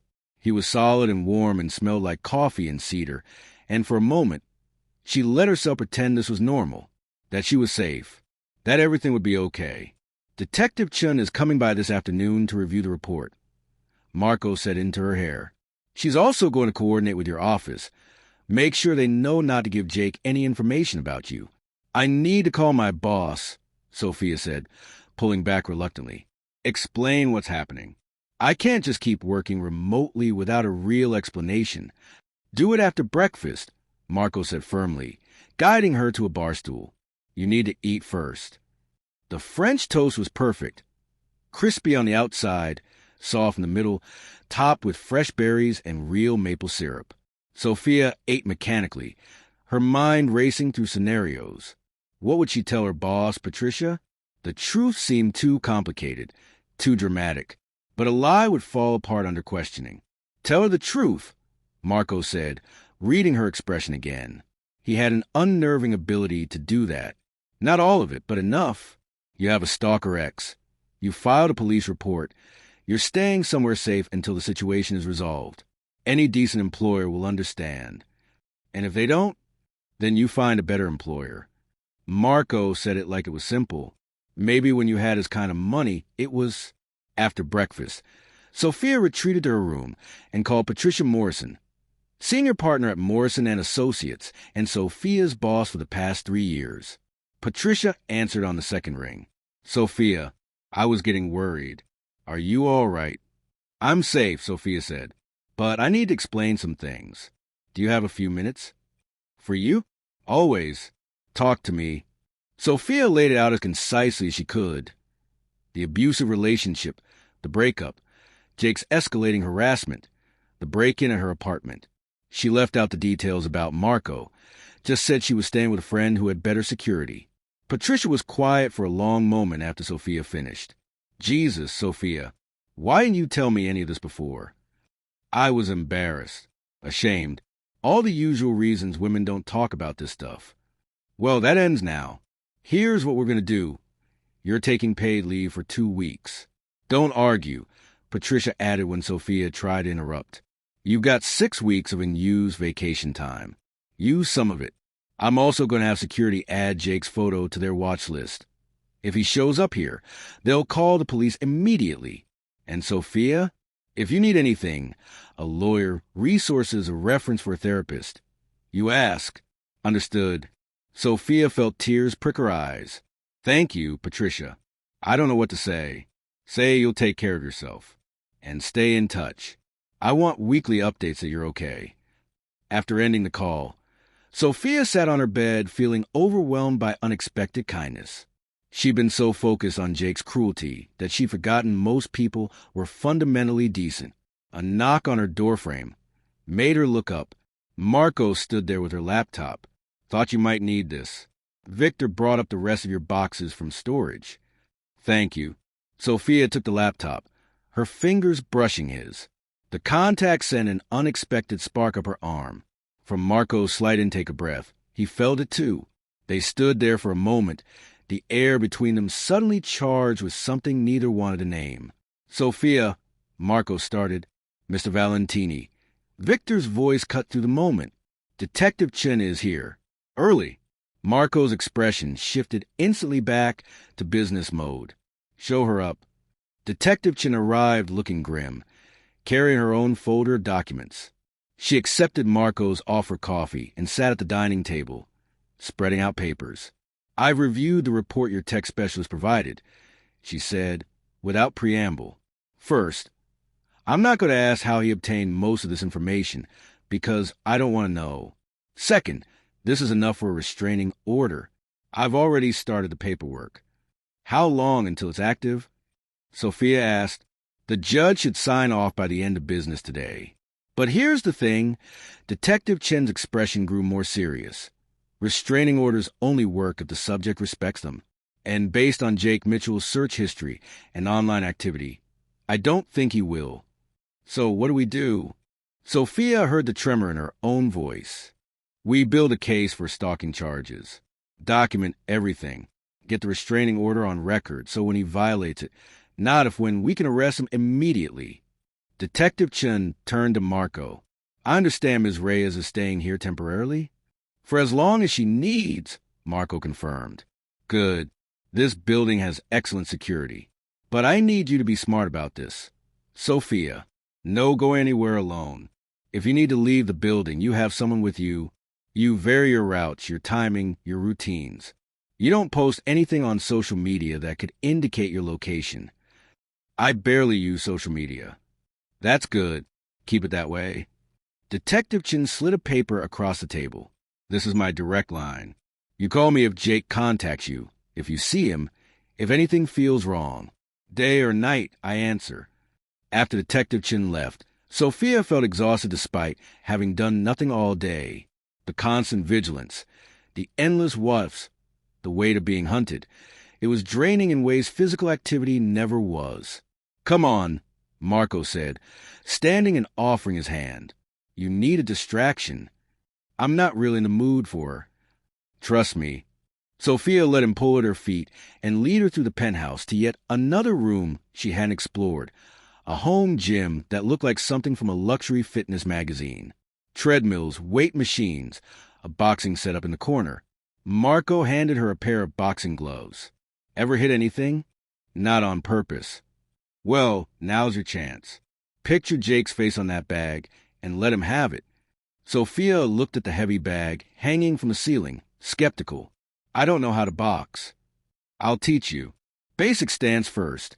Feet shoulder-width apart, dominant foot back slightly. Good. Now make a fist. Thumb outside your fingers, not tucked in. You'll break it otherwise. For the next hour, Marco taught her the fundamentals of throwing a punch. How to put her whole body into it, not just her arm. How to breathe through the exertion. How to channel fear and anger into focused power. By the time they finished, Sophia's arms burned and she was breathing hard, but she felt more centered than she had in days. There was something cathartic about hitting something, about taking all the helpless rage she'd been carrying and giving it physical form. Better? Marco asked, handing her a water bottle. Actually, yeah. Sophia wiped sweat from her forehead. I might need to make this a regular thing. Gym's open whenever you want it. I usually work out around 6 a.m., but you're welcome to join me. The casual invitation felt significant somehow, like he was offering her a glimpse into his routine, his life beyond crisis management. I might take you up on that, Sophia said. They showered, separately, in their respective bathrooms, and reconvened in the living room. Marco ordered Thai food from a place that apparently delivered to exactly 3 people in the entire city, and they ate while watching a nature documentary that required no emotional investment. Sophia found herself studying Marco when he wasn't looking, the way he gestured with his chopsticks when making a point about the documentary, the rare, genuine smile when something on screen amused him, the careful way he kept space between them on the couch, respecting boundaries even as the air hummed with increasing awareness. When had he become familiar? When did this penthouse start feeling like home instead of a temporary shelter? Her phone buzzed. Unknown number. Sophia's whole body tensed. Wanting to check it? Marco offered. Sophia shook her head and opened the message herself. She needed to stop being afraid of her own phone. Unknown number. Restraining order? Really, Sophia? You think a piece of paper will keep me away from you? You're making this so much worse for yourself.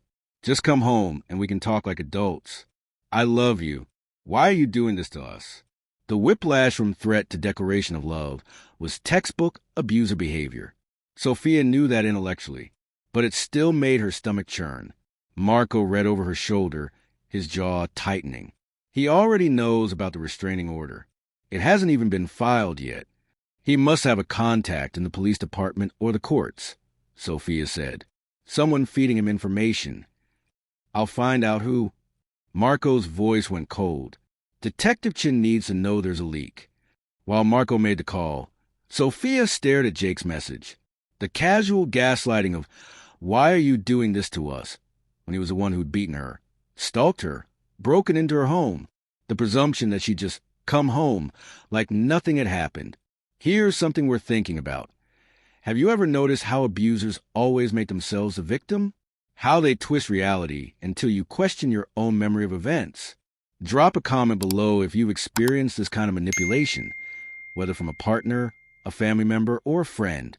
Sometimes just naming it helps take away its power. Detective Chun is handling it, Marco said, ending his call. She's going to investigate how Jake found out so quickly. In the meantime, she suggests we assume he has inside information and plan accordingly. How do we plan accordingly when we don't know what he knows? We assume he knows everything and act like we're always being watched. Marco sat beside her again, closer this time. I know it sounds paranoid, but paranoid keeps you alive. Is that from personal experience? Years of it. Sophia turned to face him fully. Don't you get tired of always looking over your shoulder, always assuming the worst, never really trusting anyone? Every single day, Marco admitted, but it's kept me breathing this long. Old habits are hard to break. Maybe some habits should be broken. Maybe... Marco's gaze dropped to her lips, then back to her eyes. Or maybe some habits are all that stand between safety and disaster. The air between them felt heavy, charged. Sophia knew she should move away, maintain the careful distance they'd established. This was temporary, a business arrangement. Protection, not a relationship. But when Marco's hand came up to cup her cheek, his thumb brushing her jaw with heartbreaking gentleness, Sophia didn't pull back. This is a bad idea, she whispered. Terrible idea, Marco agreed, but he was leaning closer. We shouldn't complicate things. Definitely not. Marco. He kissed her, soft and tentative, giving her every opportunity to pull away. When she didn't, when instead she leaned into it, her hand coming up to grip his shirt, the kiss deepened, the heat and hunger, and something that felt dangerously like belonging. When they finally broke apart, both breathing hard, Marco pressed his forehead to hers. We should talk about this, he said. Probably. Set boundaries. Keep things professional. That would be smart. Neither of them moved. Sophia, Marco started. Then his phone rang. He pulled back with a frustrated sigh, checking the screen. I have to take this. Business. He stood and walked away, speaking in rapid Italian. Sophia touched her lips, still feeling the ghost of his kiss, knowing she'd just crossed a line that would change everything. And the terrifying part? She didn't regret it, not even a little bit. Marco's business call lasted 20 minutes, giving Sophia time to process what had just happened. She'd kissed him, or he'd kissed her. The details of who initiated didn't matter. What mattered was that they'd crossed a line from protector and protected into something far more complicated. She should regret it, should be worried about the power dynamics, the temporary nature of their arrangement, the fact that she barely knew him. But all Sophia could think about was how right it had felt, how safe, how wanted. When Marco returned, his expression was troubled. That was one of my business associates. There's a situation I need to handle in person tomorrow night. What kind of situation? The kind where I meet with people who don't like me very much, and we negotiate terms that keep everyone from killing each other. He said it so matter-of-factly that Sophia almost laughed. Almost. Is it dangerous? Everything I do is dangerous. But Victor and his team will be there. I'll be fine. Marco sat beside her again, but this time maintained a careful distance. About what happened earlier. We don't have to talk about it, Sophia said quickly. Yes, we do. Because I need you to know it wasn't. Marco ran his hand through his hair, frustrated. I'm not taking advantage of the situation, of you being vulnerable and dependent on my protection. If that kiss made you uncomfortable, it didn't. Sophia turned to face him. Marco, I kiss you back. Enthusiastically. You didn't take advantage of anything. You're going through a trauma. Sometimes people develop feelings for their protectors. It's a psychological response to stress and fear. Stockholm Syndrome, but in reverse. Are you seriously psychoanalyzing my feelings right now? Sophia couldn't help the slight smile. I'm trying to be responsible. What if I don't want you to be responsible? What if I want you to kiss me again? Marco's eyes darkened. Sophia, I'm not confused about what I'm feeling. Scared, yes. Overwhelmed, definitely. But not confused. She shifted closer. I like you, Marco. I like how you make me feel safe without making me feel weak. I like that you cook breakfast and do your own dishes. I like that you wanted to be a chef. I like... He kissed her again, cutting off her words. This time there was nothing tentative about it. His hand slid into her hair, angling her head for better access, and Sophia melted into him with a small sound that was half sigh, half surrender. When they broke apart this time, Marco's breathing was ragged. We need rules. Rules. Boundaries. This situation with Jake, it's temporary. Eventually you'll be safe. You'll leave. You'll go back to your life. I need to know we're both clear on what this is and what it isn't. The word should have hurt, but Sophia appreciated his honesty. What do you want it to be? I want you safe. Everything else is secondary to that. Marco's thumb traced her jaw. But I also want this. You, for however long you're here. Then let's not overthink it, Sophia said. We're two adults who like each other. Let's just see where it goes. Marco studied her for a long moment, then nodded. Okay, but the second you feel uncomfortable or pressured, I'll tell you. I promise. They spent the rest of the evening curled up on the couch, watching bad television and trading kisses that felt both new and familiar. Sophia fell asleep with her head on Marco's shoulder, feeling safer than she had in years. The next morning brought unexpected normalcy. Sophia joined Marco for his 6 a.m. workout, discovering that he was relentless but patient as a trainer. They made breakfast together, Marco handling the technical parts while Sophia chopped fruit and burned toast only twice. I have some errands to run today, Sophia said over coffee. I need to pick up prescriptions, maybe grab some clothes that actually fit this new lifestyle. Victor will drive you, Marco said immediately. Marco, I can't have a bodyguard everywhere I go for the rest of my life. Not the rest of your life. Just until Jake is handled. His tone left no room for argument. Humor me. Sophia wanted to push back, to insist on independence. But the memory of Jake's messages, his escalating behavior, kept her quiet. Pride wasn't worth dying for. Fine, but I'm buying Victor coffee. Good coffee, not gas station coffee. Marco smiled. He'll appreciate that. Victor proved to be surprisingly good company once Sophia got him talking. He had opinions on everything from the best pizza in the city to why superhero movies had gotten too complicated. They hit the pharmacy, a boutique Sophia normally couldn't afford but Victor insisted Marco had accounts at, and a coffee shop where Victor ordered something with 4 shots of espresso and no shame. How long have you worked for Marco? Sophia asked as they waited for their order. 6 years, since he took over the business from his father. What's he like? As a boss, I mean... Victor considered the question carefully. Fair, demanding but not unreasonable. Loyal to people who are loyal to him. He's got a code, doesn't hurt civilians, doesn't deal in certain things, always keeps his word. He looked at Sophia directly.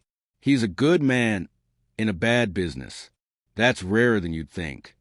Their order arrived, interrupting the conversation.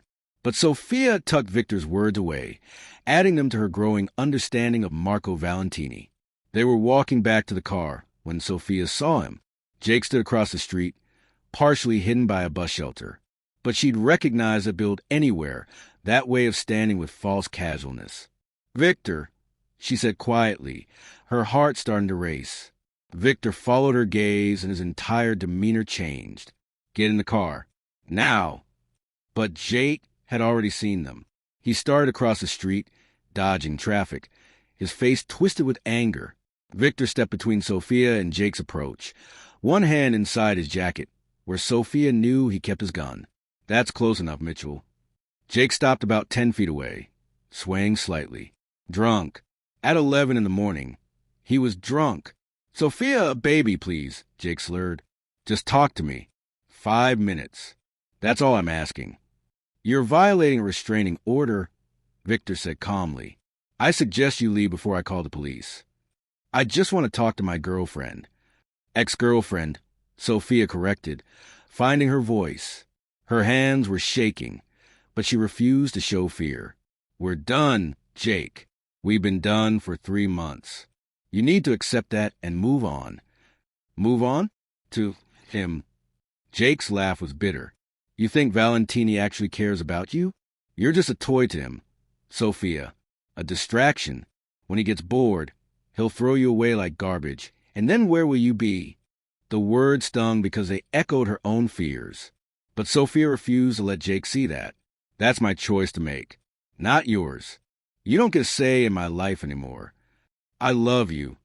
Jake shouted, and several pedestrians turned to stare. Doesn't that mean anything?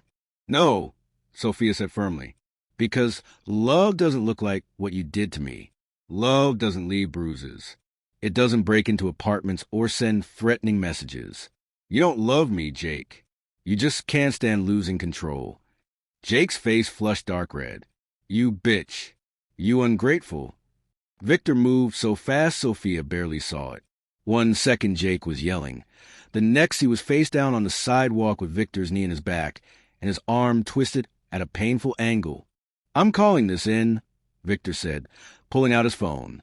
You just violated a restraining order in front of a witness. Enjoy your arrest. Sophia watched as police arrived. Detective Chin herself, looking grimly satisfied. Jake was cuffed and loaded into a squad car, still yelling threats and declarations of love in equal measure. You okay? Detective Chin asked Sophia.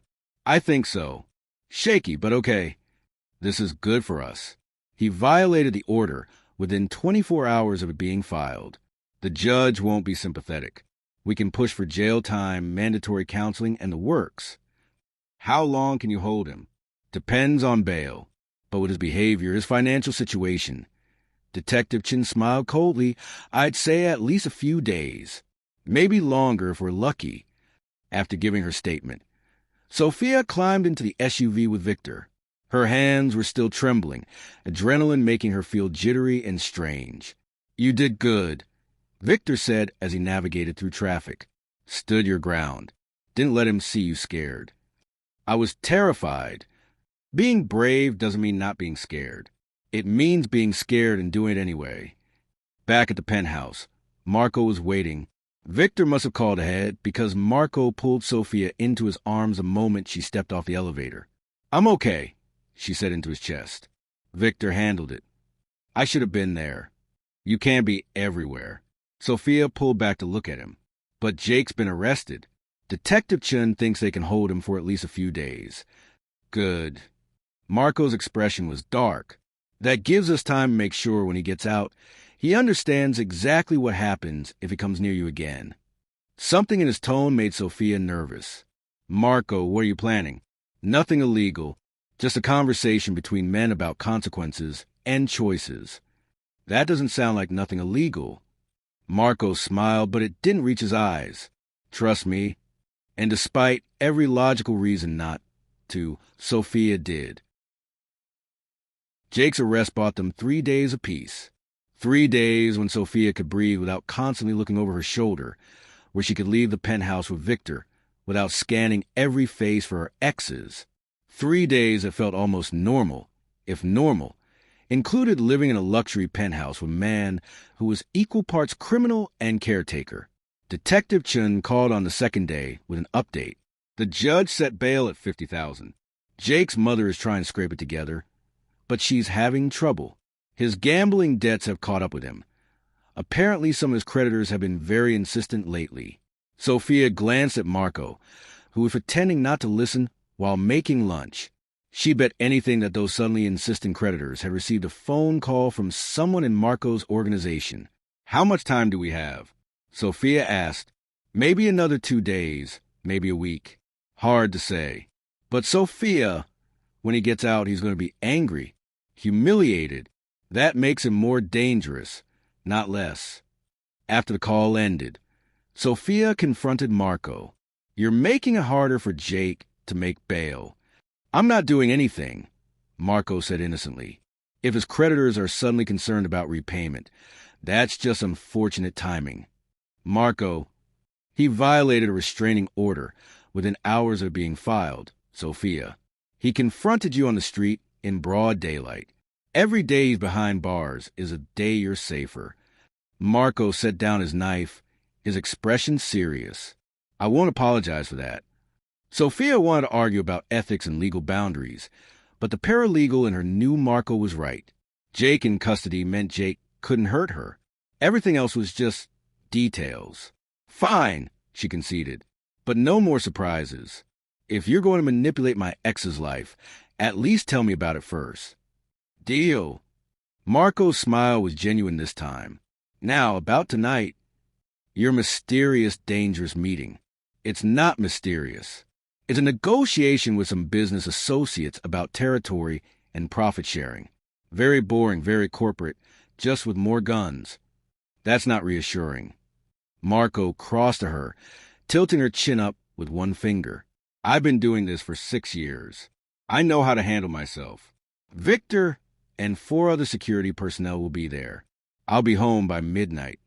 And if you're not, then Victor has instructions to get you somewhere safe and keep you there until the situation is resolved. He kissed her forehead, but it won't come to that. This is routine. Sophia didn't believe for a second that anything in Marco's life was routine, but she nodded anyway. Be careful. Always. Marco left at 7 p.m., dressed in a different kind of dangerous. All black suit and cold eyes. Every inch the mob boss she sometimes forgot he was. Sophia tried to distract herself with television, a book, reorganizing her temporary closet. Nothing worked. By 9 p.m., she was pacing the living room, checking her phone obsessively. At 9:45, her phone rang. Unknown number. Sophia's stomach dropped. She should ignore it. Should let it go to voicemail. But some masochistic impulse made her answer. Sophia. Jake's voice, rough and desperate. Please don't hang up. How are you calling me? You're supposed to be in jail. I get a phone call. I used it for you. He laughed bitterly. Always you. I can't stop thinking about you, Sophia. Even here, even knowing what you've done, I can't stop. Jake, you need help. Professional help. This obsession. It's not obsession, it's love. His voice cracked. Why can't you see that? Everything I did was because I love you. The messages, showing up at your apartment, even the club, I just wanted to talk to you, to remind you what we had. We had abuse, Sophia said firmly, her therapist's words coming back to her. You hit me, Jake, multiple times. You isolated me from my friends, controlled my money, made me afraid in my own home. That's not love. I was stressed. Work was terrible, money was tight. You know how I get when I'm stressed. But I never meant to hurt you, baby. You have to believe that. The familiar excuses made Sophia's blood boil. You meant it every single time. You chose to raise your fist. You chose to hit me instead of hitting a wall, or going for a walk, or doing literally anything else. Those were choices, Jake. Your choices. This is him talking. Valentini. He's poisoning you against me. No. This is 3 months of therapy and finally having space to think clearly. Marco didn't poison me against you. You did that all by yourself. Jake was quiet for a moment. When he spoke again, his voice was cold. You think you're safe with him? You think a man like that actually cares about you? More than you ever did. He's using you, Sophia. Whatever game he's playing, you're just a pawn. When he's done, he'll throw you away. And I won't be there to pick up the pieces anymore. I'm done. Good, Sophia said. We're finally on the same page. You'll regret this. When he breaks your heart, when you realize what you threw away, you'll regret it. The only thing I regret is wasting 1.5 years on you. Lose my number, Jake. Lose my name. Forget I exist. She hung up, hand shaking, heart pounding. But underneath the fear and adrenaline was something else. Satisfaction. She stood up to him. Hadn't backed down, hadn't been manipulated by his guilt trips and twisted logic. Sophia called Detective Chun immediately, reporting the call. The detective promised to add it to Jake's file, more evidence of his inability to respect boundaries. After hanging up, Sophia poured herself a glass of Marco's expensive wine and returned to pacing. The call had rattled her, but not in the way Jake intended. Instead of making her doubt Marco, it had crystallized something she'd been avoiding. She was falling for Marco Valentini. Maybe it had already fallen. Somewhere between breakfast conversations and boxing lessons, between feeling safe for the first time in months and being seen as strong rather than broken, she'd fallen, and that terrified her more than Jake ever could. Marco came home at 11:30, slightly rumpled but uninjured. Sophia practically tackled him in the elevator. Easy, he laughed, catching her. I'm fine. See? All limbs accounted for. Jake called me. The words tumbled out. From jail. Used his phone call to harass me one more time. Marco's expression darkened. What did he say? Sophia relayed the conversation while Marco listened, his jaw getting tighter with each detail. When she finished, he pulled her close, one hand cradling the back of her head. I'm going to end this, he said quietly. Permanently. Marco, you can't kill him.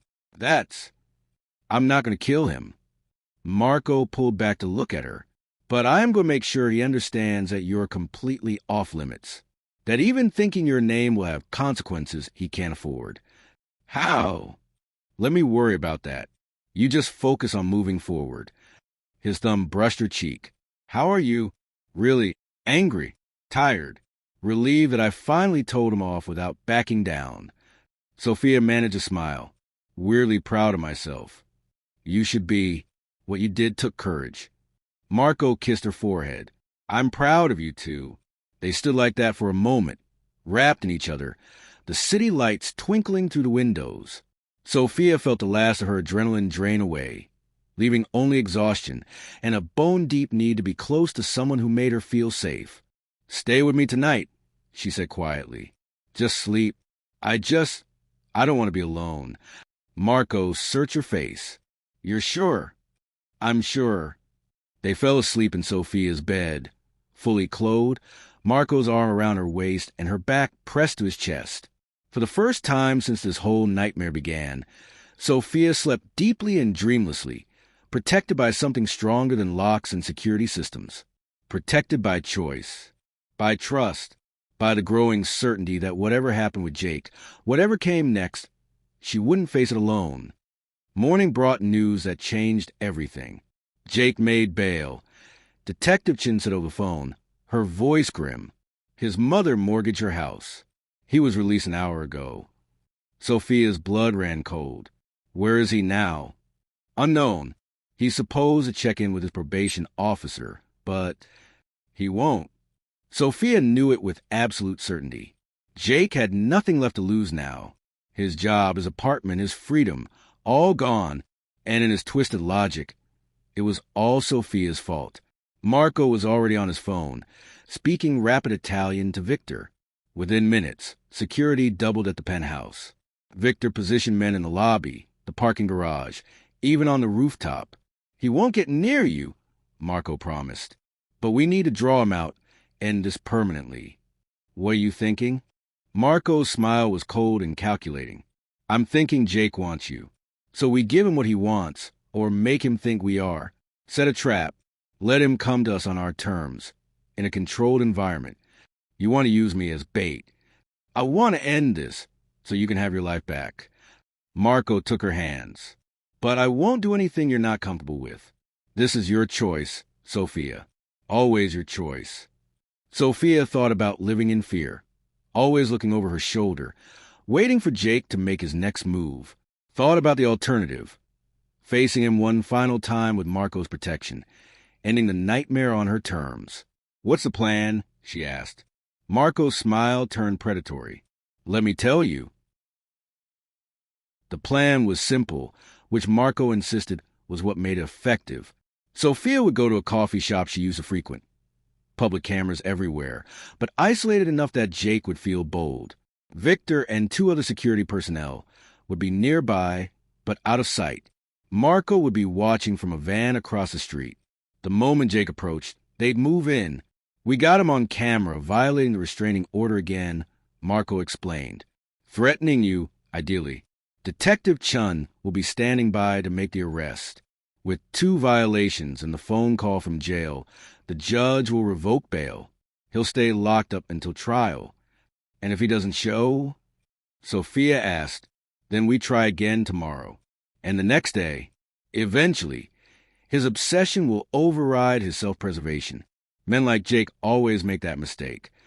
Sophia wanted to believe it would work.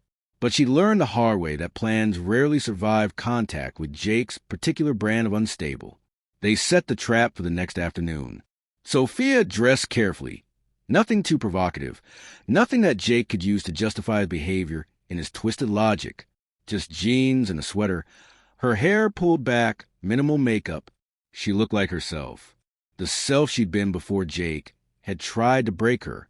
The coffee shop Sam's, where she'd gotten her daily vanilla latte for 3 years. Felt surreal. Nothing had changed. Same mismatched furniture. Same indie music playing too loud. Same barista who remembered her order without asking. But Sophia had changed. The woman who'd walked out of here 3 months ago had been scared and broken. The woman walking in now was neither. She ordered her latte and chose a table by the window, visible from the street. Marco's voice came through the tiny earpiece Victor had given her. "We're in position. You okay?" "I'm okay," Sophia murmured, pretending to check her phone. "He'll show. And when he does, we've got you. I promise." Sophia sipped her latte and waited. 10 minutes passed. 20. She was starting to think Jake wasn't coming when she saw him. He looked terrible. Unshaven, rumpled clothes, eyes wild and bloodshot. He stood across the street, staring at the coffee shop, working up his courage. Sophia's heart began to race. "I see him," she whispered. "Copy that. Stay calm. We're ready." Jake crossed the street and entered the coffee shop. The barista looked up, recognized trouble, and stepped back. The few other customers suddenly became very interested in their phones. "Sophia." Jake approached her table, his hands shaking. "I knew you'd come back here. You always loved this place." "I'm not here for you, Jake. I'm just getting coffee." "Bullshit. You knew I'd find you. You wanted me to find you." His voice was rising, drawing attention. "You want to talk, just like I do. End this insanity. Come home." "I am home. Or I will be once I find my own place. Somewhere you don't know about." Jake's face twisted. "You're staying with him. With Valentini. You're sleeping with him, aren't you? My girlfriend, whoring herself out to some criminal." "I'm not your girlfriend." Sophia stood, keeping the table between them. "I haven't been for 3 months. You need to accept that and move on." "I can't." Jake slammed his hand on the table, making her latte jump. "Don't you understand? I love you. I've given you everything. You gave me bruises and nightmares. That's not love. I made mistakes. I'm sorry, okay? Is that what you want to hear? I'm sorry I hurt you. But you hurt me too, Sophia. You left. You humiliated me. You had me arrested. You had yourself arrested by violating a restraining order." Jake's hand shot out, grabbing her wrist. "You're coming with me. Right now. We're going to talk about this like adults." "Let go of me." Sophia's voice was steady despite her racing heart. "Not until you listen." The door burst open.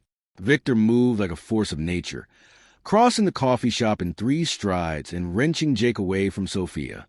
Marco was right behind him, his expression absolutely murderous. "You just made a very serious mistake," Marco said quietly, pulling Sophia behind him. "Violating a restraining order, assault, attempted kidnapping, all on camera."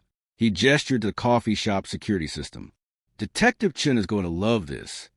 Jake struggled against Victor's grip. "You can't do this. I just wanted to talk to her." "By grabbing her? By forcing her to go with you?" Marco stepped closer, and even Victor's restraint couldn't keep Jake from flinching. "Let me make something very clear, Jake. You will never touch Sophia again. You will never speak to her, look at her, or think about her. Because if you do, if you so much as dream about her, I will make your life a living hell."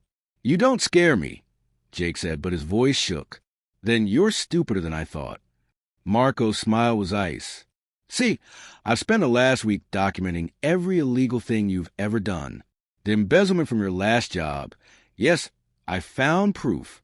The DUI you paid someone to take the fall for.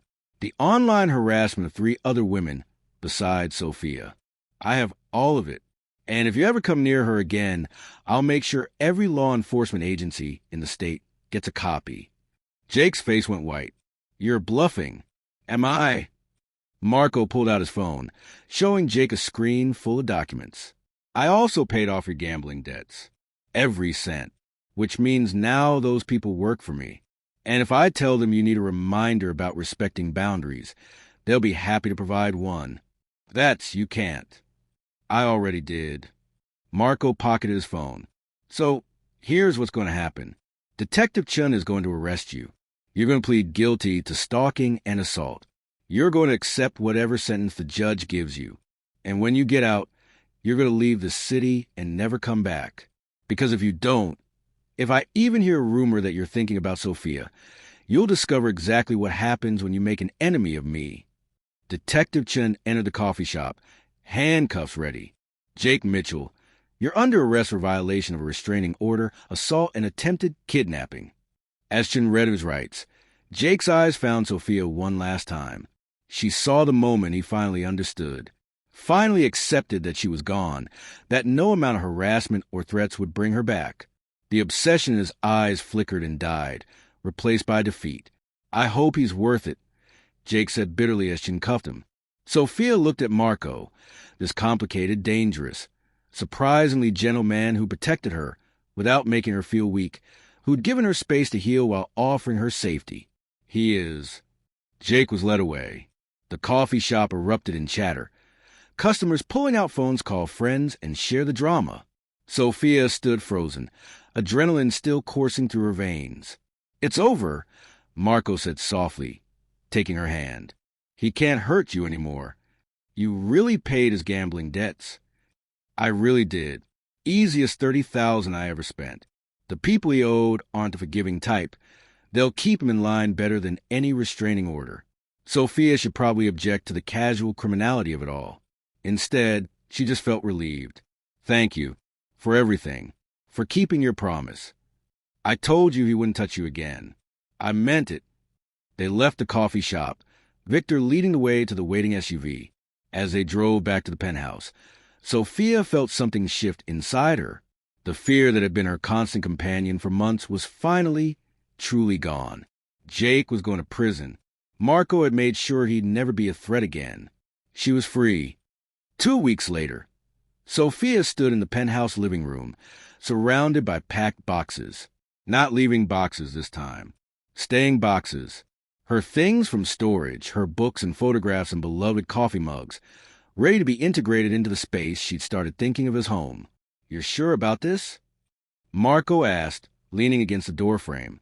You don't have to stay just because the threat's over. I can help you find your own place, somewhere safe. I don't want my own place. Sophia crossed him, wrapping her arms around his waist. I want this place. With you, if that's okay. Marco's smile was luminous. It's more than okay. I talked to Patricia about cutting back my hours. I'm going to start law school applications. Night classes part-time.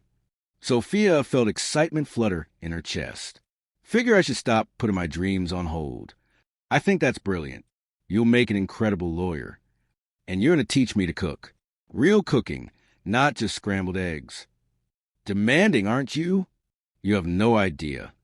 Sophia kissed him, soft and sweet and full of promise.